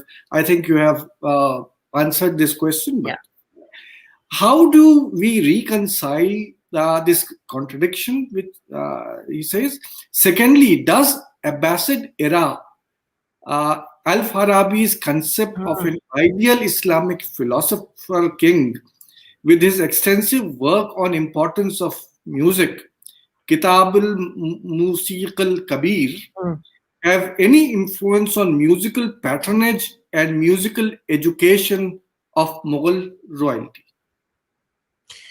Again, I have never had such good questions, I have to say. These are just absolutely brilliant. All of these questions that everybody's asked so far. So on Al-Farabi and on the tradition of musical philosophy, which comes originally from Greek philosophy and then is interpreted in Arabic in the first few centuries of Islam, and then into Persian, and frequently sort of translated by the same authors from Arabic into Persian and vice versa. So Al-Farabi being one of these incredibly important writers on music. A lot of these ideas are actually distilled into Persian writing on Hindustani music. So all of the material about the Pythagorean and the Platonic music of the spheres, let's get really technical. So the idea that you have a string, and if you split it exactly in half, you get sa, and then you get sa exactly halfway along the string. If you put your finger exactly a third of the way along the string, you get sa, ba, right? So you can actually work out where each of the notes of the scale goes using quite simple fractions. This was first worked out by Pythagoras, and then Plato enfolds this into this idea that the 7 principal notes of the scale are attached to the 7 celestial bodies visible to the naked eye. And so therefore it becomes part of Islamic exact sciences, and this idea gets transferred straight over into Mughal, and earlier than that in Bijapur as well, so elsewhere, trying to explain why the ragas have to be played at particular times of the day and seasons of the year. It's worth noting that these ideas of time of day and season of the year predate the Persian writings, and that they do have Sanskrit explanations, but this is the Persianate explanation of what's going on. And it's also by the High Mughal period, the Pythagorean means of tuning the scale, especially along a single string as opposed to across strings in perfect fifths and fourths, is being written about and accepted in Sanskrit treatises as well. And we just need to remember it's not a religious thing. This is a technical thing. It's pure mathematics and astrology, which was shared sciences. And the humoral connections were also shared. So it's quite likely that these ideas actually predate this new systematization. It just happens to be that it's affine. So it's coming in from West Asia. And there's a number of other elements in Persian writing on Hindustani music going into the 18th century, and particularly in the revolution that happens with Tal in the late 18th century, where the old Sanskrit modes they've used to describe Tal just no longer work. It's for the Tals that have appeared by the end of the 18th century. It's much more equal numbers of sections of Tal. It's much more dance-based. And they say, right, well, we're going to look at Al-Kindi, and we are going to use Al-Kindi. And here's the way he describes Tal, rhythmic cycles, usul, actually, to describe Tal for the first time. So this is actually about appropriating models that work technically for acoustic phenomenon that are then associated with astrology, which was again regarded as an exact science. And it was in Europe too. You know, the idea that astrology was superstitious nonsense really only starts in the 18th century everywhere. Just to disclaimer, I don't believe in astrology, but I know many people who do. So, yeah, I think I should probably see if there's another question actually. Yeah, but someone, Sudhir Pandeyji asks you a question. Gee. There is no reference. Oh, you've disappeared. Hello? Hello? Have you lost me? No, looks like we've lost Professor Razavi for a bit. I'm going to take up another question in the meantime, if that's all right. Yeah. Okay. So there's a question by Chandrasekhar Tampi. I read your article on Sophia Plowden while researching on Tawayefs. Was she successful in her efforts in not converting music, but rather in popularizing it in the West? When and why did Indian music lose favor amongst the English in India? Given we have painting and accounts of Kirkpatrick, Ochterlony, Skinner, and Fraser's as patrons of music and Notch, did it have to do with the changing dynamics of colonial rule, utilitarianism, etc.? Thank you, Chandrasekhar. That's absolutely it. Yes. So her efforts at performing these. So for those of you who don't know, this Sophia Plowden, who I've been writing about and have a podcast on, which is called The Courtesan and the Memsahib, was the wife of an East India Company officer in Lucknow, and she collected And in Western notation, the music and the lyrics in their original languages of a number, nearly 70 songs by a courtesan called Khanamjan. And we can actually use these diverse texts to actually perhaps put back together some of these songs as they may once have been performed. And I'm really hoping that between me and some professional Hindustani musicians, we might be able to do this. They'll never be the same.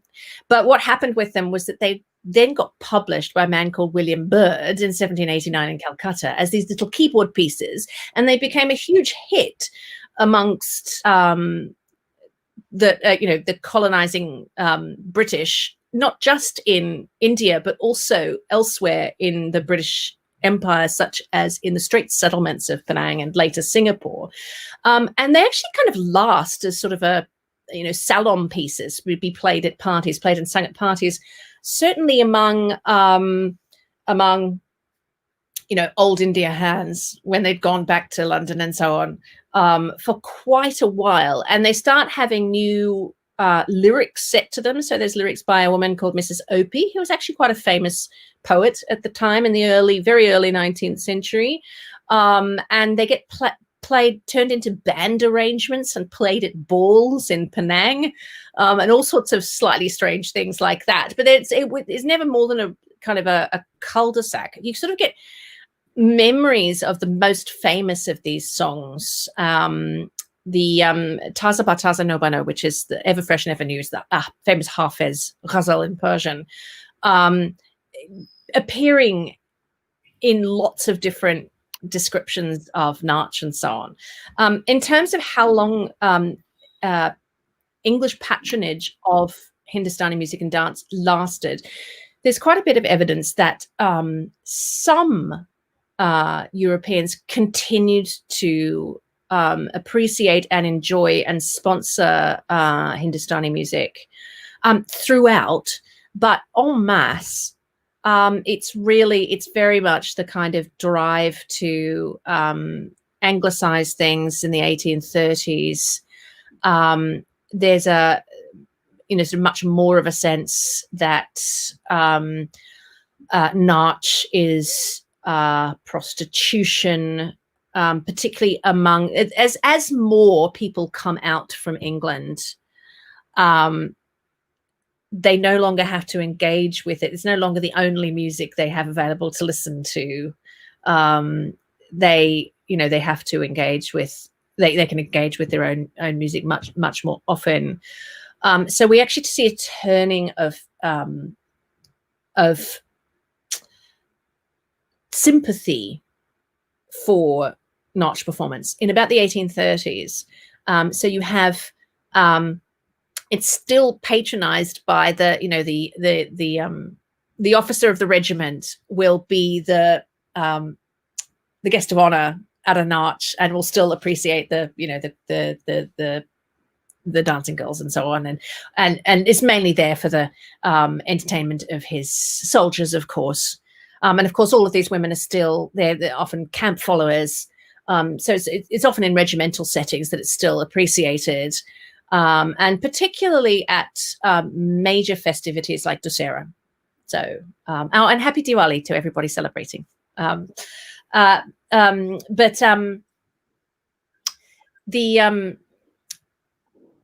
What really kills it is the uprising. So after 1857, there's this real kind of disgust.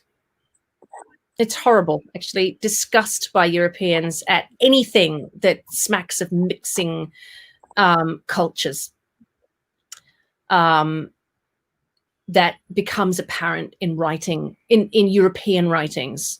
And this also feeds into, ideas about amongst the new patrons for Indian music, because of course what happens with the uprising with 1857 and 1858 is that if you kill lots of musicians and patrons in Delhi and Lucknow, which are still the major courts for the best music and dance at this time. If you kill lots of patrons and musicians, if they're all forced into exile, remembering that Muslims, and most of the musicians were Muslims, were forced out of Shah Jahanabad for 5 years after the uprising, and they're scattered all over the place, then you're going to have to make some really radical efforts to find new patrons and create new, and to make sure that the music survives.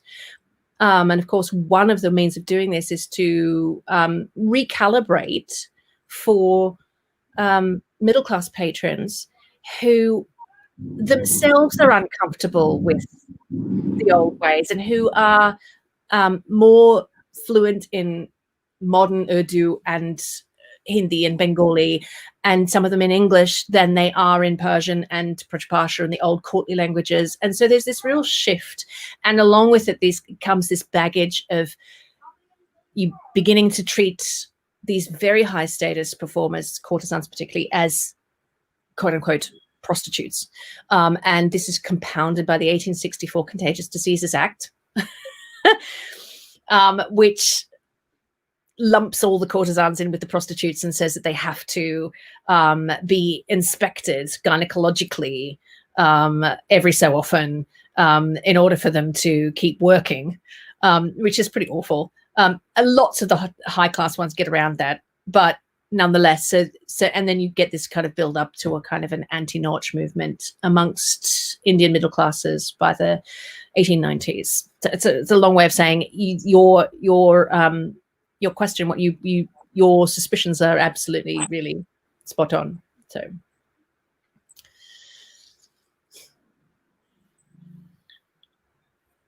okay, yeah. Are there some more questions? Yes, There are. are lots of questions, actually. Lots of questions. Shagufta, can you just tell me till where the questions have been taken? Well, there's a question by Chandrasekhar Tampi, which is there. Yes. I found your take on the grand piano in the hammam very interesting. The Ghusl Khana as a venue of sorries. Could you elaborate upon it? Yeah, so this painting is in the Metropolitan Museum of Art in New York. And I was alerted to it by Navina Haider, the curator there. And it is a painting. That's it. Thank you. It's a painting of an upright piano in the Ghusl Khana of the Red Fort, of the Lal Qila in Shah Jahanabad. And what's really cool about this painting is very hard to see, but behind the piano on the ledge there is a metronome. So somebody is learning to play the piano in this space and learning and perhaps practicing the piano in this space. So why exactly it's here, I don't know exactly.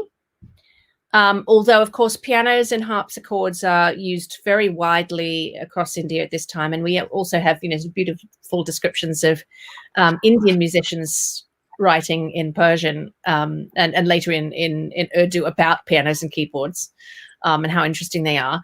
But what is the case is that the Ghusl Khana in Shah Jahanabad and in Agra was regularly used as a space for the emperor's most intimate gatherings for pleasure, particularly in winter.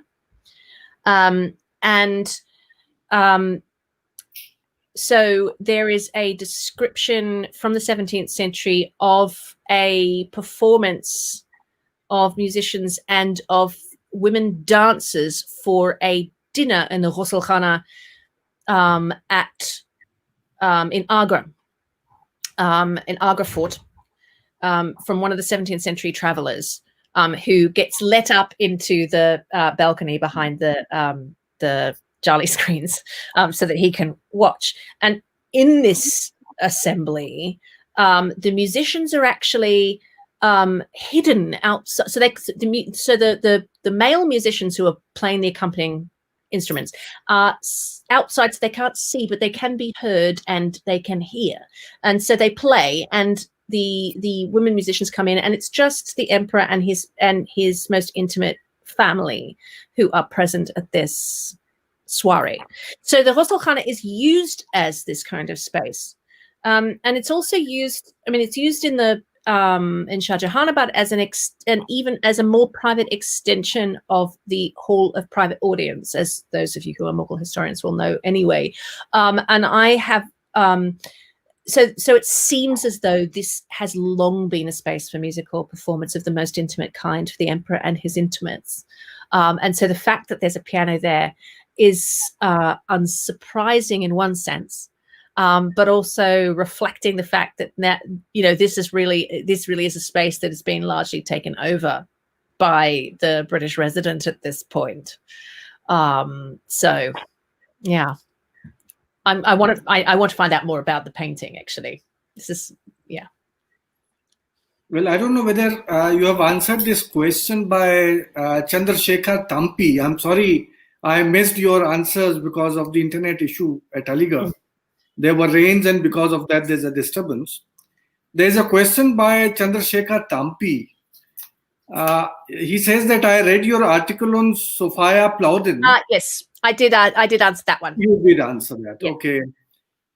Then Ehsanul Etisham has asked a question.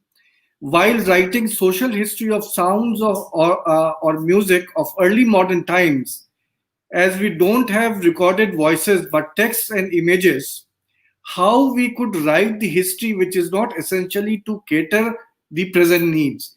Well, we haven't met any of those historical figures either. Yeah. No. Okay. So this actually gets to the heart of the dilemma of writing this kind of history.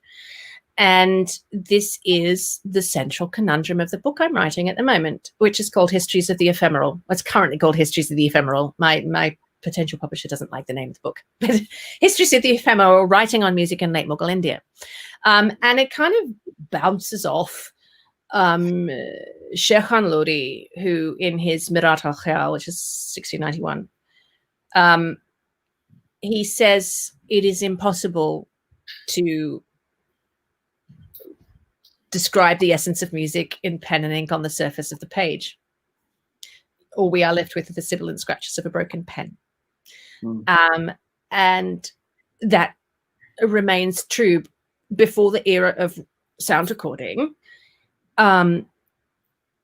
We only have very limited and mediated access to sound, and even with something like Sophia Plowden's Western notations of Hindustani songs, she didn't understand Hindustani music at all. She squeezed it into European terms, and so the actual sounds are gone. And besides, the vast bulk of performance of rag has always been improvised. It's always been unique. So once the last note has gone forever, it's gone forever. It's died. So this is the question. The central question of my book is, and putting it in Greek terms, is it possible for Orpheus to bring Eurydice back from the dead? So is it possible for somebody like me to, bring not just the sounds of the past, but how they were experienced back from those written sources? And the answer is no, it's not possible. What is possible, what is interesting then, is actually what we learn along the way in terms of doing that. And there are a lot of things that you can learn by looking at history through music and sound that you wouldn't necessarily see by looking at things in another way. But I'm also, so in my talk just now, I've talked about this concept that this aesthetic of the poignancy of transience, which the Mughals felt, which is their most cherished aesthetic, was this idea that you have to really enjoy the moment, the heavily sensory moment of music and perfume and beautiful food and beautiful flowers and nature and beautiful clothes and beautiful people, all at once, and enjoy it in all its intensity. And what makes it even more poignant and even more intense is the fact that it's going to die, that it's temporary, and then once it's gone, it's gone. So they had the same sense. And so it's actually able to relate. That's then relatable. But there's also this idea that I've been talking about of scripting, and the fact that this moment, which is supposed to capture this transience, is repeated again and again and again across different media, slightly differently always, and that's there in a sense to train people how to feel as well. So there's that's one of the ways I'm trying to get at it. But it is, it's eternally frustrating. These things are mortal. They die. We can't access it.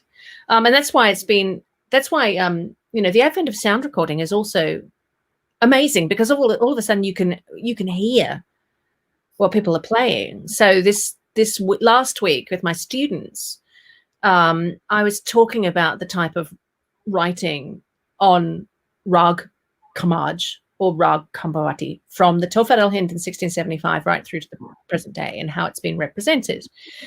And all of a sudden in 1904, you get to Ustad Imdad Khan Saab's recording of Rag Kamaj, 3 minutes on the gramophone company, and all of a sudden you can actually hear the body. The body's there somehow, and it's just completely different. And then you realize everything you've been missing. So it's not really an answer. But people keep writing about music even though they can't answer this question. So there's something there.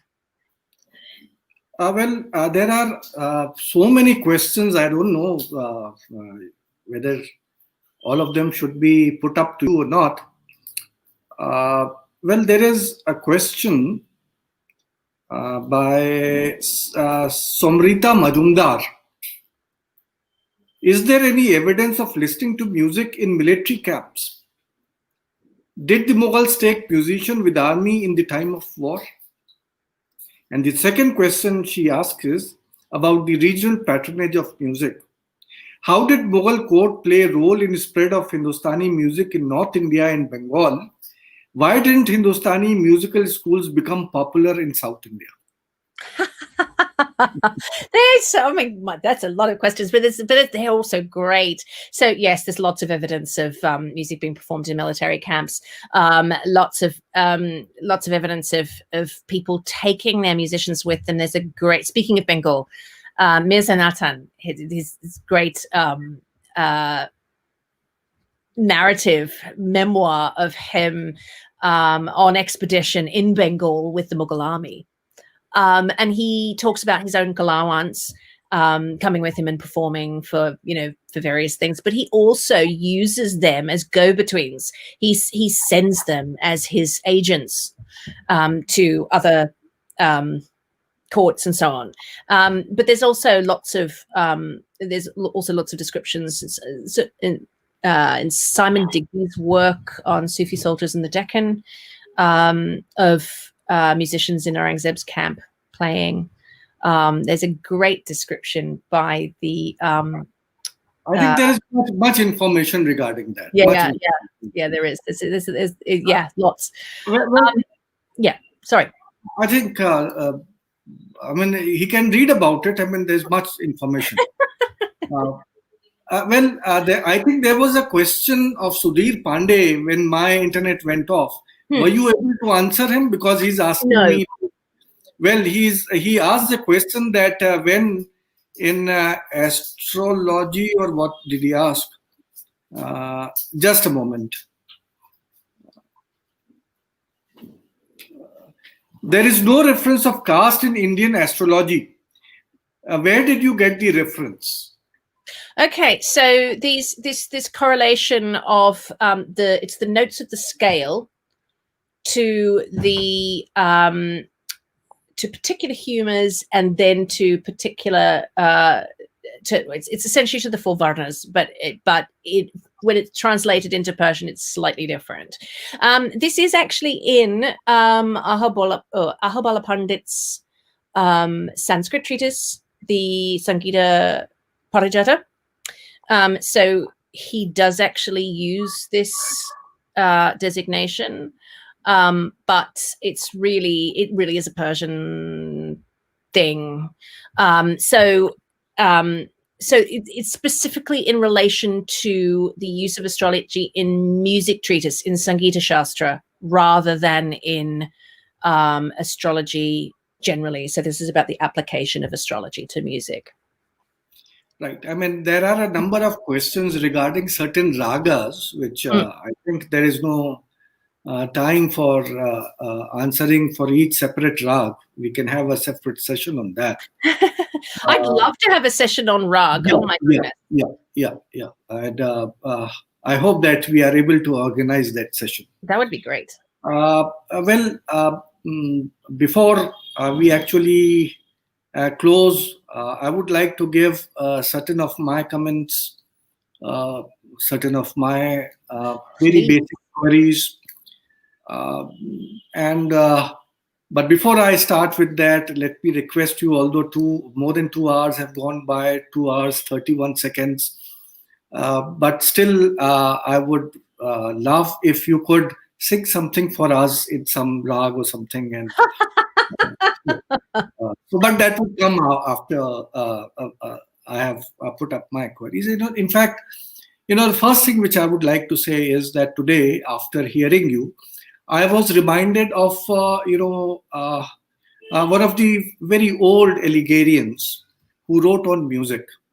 I mean, Dr. Balagat Hussain Shahab Sarmadi. Ah, yes.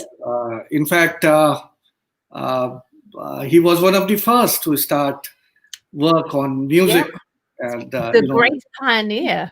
Yeah, he was the pioneer, and I'm really thankful that while I was listening to you, I was reminded when you were telling us about the facts about the Mughals. I was reminded because I used to visit him sometime while he was ill. He would discuss those things with us. He had also written that very famous, Gurniatul Munnia, which he translated. Yes. Yeah. So I'm really thankful for you for reminding us of. Look, we are all following in his footsteps. He was the great pioneer, and I have the copy of his Rag Darpan, and mine is falling apart because I have used it so much. I have heard that he had also written some other works also, but unfortunately, most of them are not available with us at Aligarh. So we are trying to get them to you. Yeah, we would really love to have them. Well, I have also, because I was working on professional middle classes under the Mughals, so I had a chapter on painters and musicians. Oh, great. In fact, today when you were talking about music, I found that there should also be a lecture on musicians themselves. What was their status? I would like to inform you that, there was a question regarding the status of the musicians, and the question was put up in a way as if the status of the musicians was quite lowly and not well. I would like to say that after having read the Mughal sources, the architects are not mentioned by name. Architects are only mentioned by their, general titles and adjectives. Whereas even Abul Fazl supplies us with the individual names of the artists, these musicians. We know who they were. Sometimes, as you pointed out about Tansen or, for example, Bakshu, and there are certain others about whom we also have some information. So it appears that the status of the musicians, I don't know what it was in the ancient period, but as far as the Mughal court was concerned, they did enjoy a special status where they were given respectability. And that is whatever little I have studied for that chapter, that makes me say so. Secondly, I would like to point out that there were many types of musicians which were there during the 17th century. You are well aware of them. There were painters, there were musicians who were in the imperial service. There were painters who were in the ateliers of the nobles, and then there were painters whom I would call as, I'm again using the term painter, it's the musician. We had the Bazaar musicians. And there was a question about how to study about them. As you rightly pointed out, there are lots of miniatures. There are bazaar scenes. There are village scenes where music is being shown, made by these individual musicians. How in a village scene, there are a number of musicians playing music, playing instruments or singing, and a number of Dehkans, villagers, sitting and listening to them. So there are, it would be very interesting if one could dissect all these categories, because even in the imperial, those who were, recruited by the imperial authority, the musicians, even they were of two types. One who were part of the ensemble in the Karkhana, playing a typical type of music. Then there were those who were playing music within the court during the festivities which were taking place, and different type of musics being played by them. So that is something which would interest the students of history. While going through the material which is there in the Persian sources, I found that there are a number of terms which have been used for these musicians. Goyanda, Khwanandagan, Dhar, Khunyagaran, Kalavant, so on and so forth. And each of them represented a different category. I mean, for example, Kalavant was the person who was an expert in Drupa, for example. And then, as you also mentioned, Dargah Quli Khan. By 18th century, we have so much information about the music which is being played in two ways, not the courtly music, but the music within the public. Again, two types, where there is a music which is religious in character, and then music which is for gaiety. For example, Qawwali itself ultimately turns into a religious music. Or for that matter, by 19th century, we start getting paintings where that during the Muharrams, the bajas are being ensembles with the dhols and tashas and whatnot, making music not only in the Sufi dargahs, but also in the Tazia Khanas and Imam Badas. We know very well how music was being made in the temples. So there was one category of musicians who were devoted to this religious type of music, others who were performing in other type of festivities. So there is actually much which can be discussed. Last point which I would like to mention here is that I'm sorry, I am stressing more on musicians than on music itself, because the moment I start speaking on music, I'll commit howlers because on that. I try to study in a very limited fashion, as I said, basing only on the Persian sources, and that too only some of them. That what was the number of musicians in the court, how many of them were foreigners, how many of them were indigenous, And whatever I could work, I know that my numbers are not actual because the information is very limited. But whatever, I found that around 66% of the musicians who were in the court were Indians. And the others were, of course, those who came from other countries. Among the other countries, I found that among the foreigners who were recruited in the court, say from Akbar down to Aurangzeb, 66% of these foreigners were of Iranian music. Whereas Central Asians, incidentally, Mughals were Central Asians, but Central Asians were only 33.3%. So the last question which I would like to put up to you is regarding this, that how much influence did the Iranian and Central Asian music have on the base which was Indian? Yeah. So can you explain that? Oh, that's such a great question. So on the first issue about status of musicians, I've set this argument out elsewhere that my suggestion, it's very, very common for professional musicians in a lot of countries actually, that they have what is known as a liminal status, in the that they are occupationally liminal, in that they have extremely high respect for their abilities, which is why we know who they are and we know their names.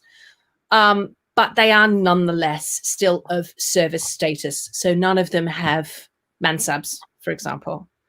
So in relative status, they are of low status in comparison to their patrons. While at the same time, because they are permitted into the Manchelist because they have this liminal status because of the high respect and high importance of their art forms.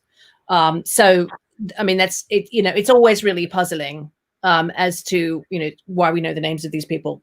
But it's I mean, that's one way to look at it. But certainly, definitely take your point there. Yes, on the music of Ajam. So there's a whole section in the Tawfat al-Hind, the chapter 5, which is on music, which delineates what he calls the music of Ajam. And what he means by that is the Persianate maqam and usul system. So maqam, and Mirza Khan says maqam, that is rag, and usul, that is tal. So he's actually understanding Iranian or West Asian system in Indian terms, which I think is very interesting. That system was prevalent in parts of Central Asia as well. So so certainly up to Samarkand. What is tricky is thinking about language. So there were songs being sung in Chagatai Turkey in Jahangir's reign. We know that. And we know that he, when people came from Central Asia, he would say, oh, please, sing musicians would come and they would sing songs from Central Asia for him. But that does seem to have gone out. But the maqam system, the maqam and usul system, stays, and it is in some ways cognate with the Hindustani system, with the rags and tals. You get Persian songs being sung in either maqam and usul or in rag and tal, which is because Persian, of course, is this massive lingua franca of this whole Persianate world. But you could also get experiments that appear in some of the scales that are used. So in one of these very technical treatises, there's a scale which he calls ghazal scale, which has a 3/4 tone re, which is not fixed, a fixed 3/4 tone re, which is not in the normal Hindustani system of tones.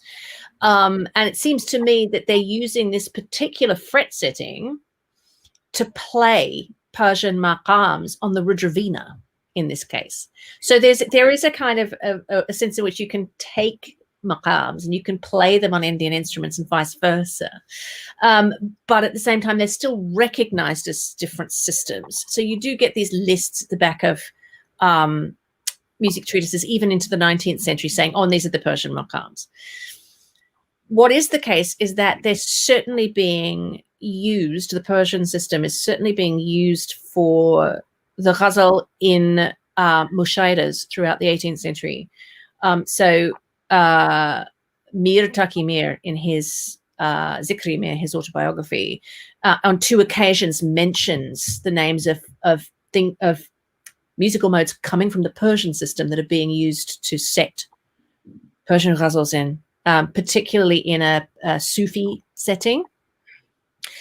You also get the emergence of rags and tals, which are taken over from maqams. So Hijaji, Rag Hijaji was maqam Hijaz.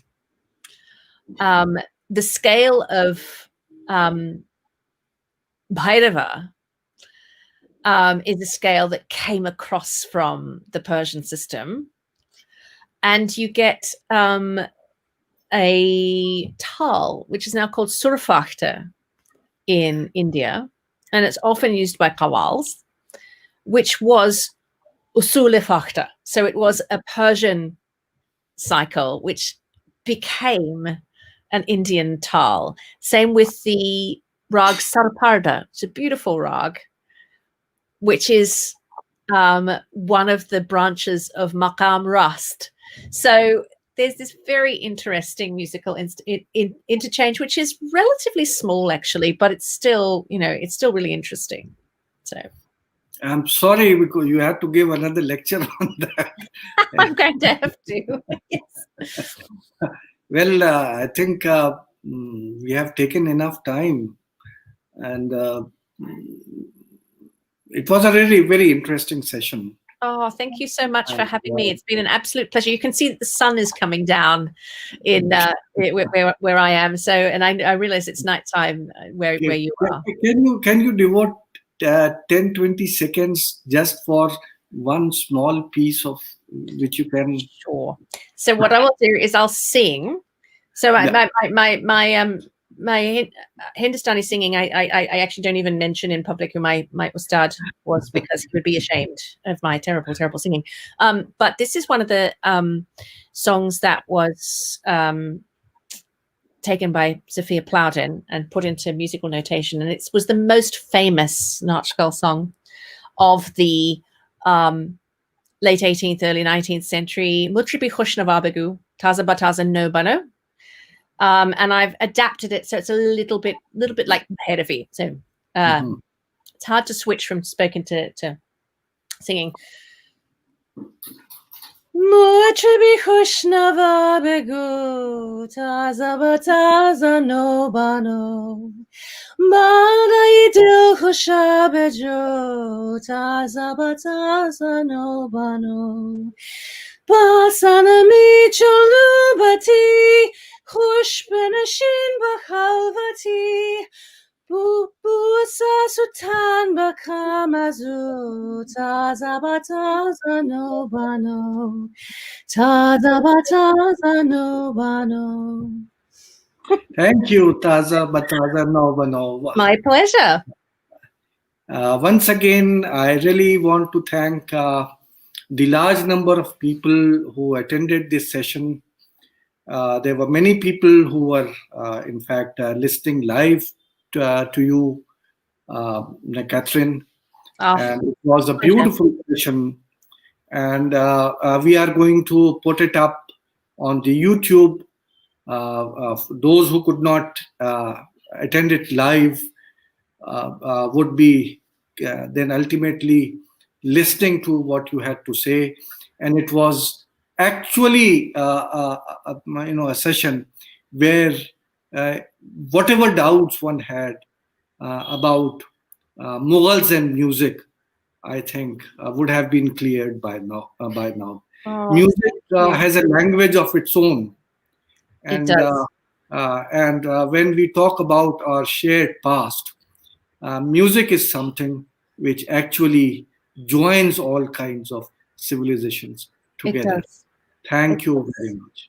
Thank you so much for having me. It's been an absolute pleasure. Shagufta, you have to say something. Thank you. I think this was such a beautiful session. I mean, we're 2 hours plus and we have maintained our audience. What else can I say as a Oh, testimony to this? So oh well, wonderful.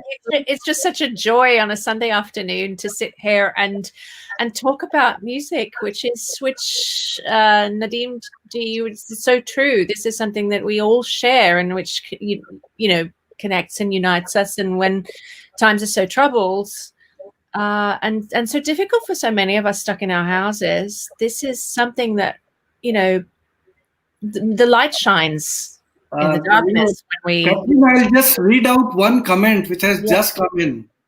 Catherine, that's for you. Please listen. Gee. One can learn from the speaker how to be so learned and so good natured at the same time. Thank This is you. by a professor of English at Aligarh Muslim University, Professor Dr. Asim Siddiqui. Oh, bless you. Thank you so much. Another comment here, another lecture, please. And I think we're certain that there's going to be another lecture here. But if music be the food of love, play on. So Shakespeare, another character who links us all, I think. So absolutely. yeah. Absolutely. Well, So thank you so very much, Dr. Katherine Schofield. Like, it's been wonderful to have you and lovely, just absolutely great audience. Thank you so very much. And thank you, Professor Rizavi, for always being there to guide us. Yeah, So thank you. look forward to having you and again, and My hopefully pleasure. on the number of topics that everyone else has suggested, starting from the ragas to the white Mughals, to zodiac signs and connections, and old ragas, and of course, a whole lot of questions that have come up your way. I mean, tantric ragas, Oh all yeah. kinds of Oh yeah. Oh, we questions as well. Old ragas would be great. Yes, I think everybody wants to know more about that. That rag gond, how did it become from Oh this yeah. beautiful? How did it transform the beautiful to a Sringar Naika representation? How did it happen? So, a Yeah, lot of questions, and we are going to be also equipped with more musical knowledge so that we can address these. Um, yeah, this is getting really technical here. So great. that's great. So thank you so very much, Oh, both it's of my you, pleasure. and thank you to the audience. Absolutely joyous, wonderful, and in the festive season, we want to thank you for taking time out. This is just a day after Diwali, and for a large number of us, it's still the festive season. So thank Absolutely. you for spending your evening with us. Oh, Have my a great pleasure. evening. Yes. All right. Thank you. Okay, thank you. Next Friday, Professor Rizavi, would you like to announce now or shall we do this later? we will announce it, but we have two lectures, as all of you know, that on Friday and Sunday.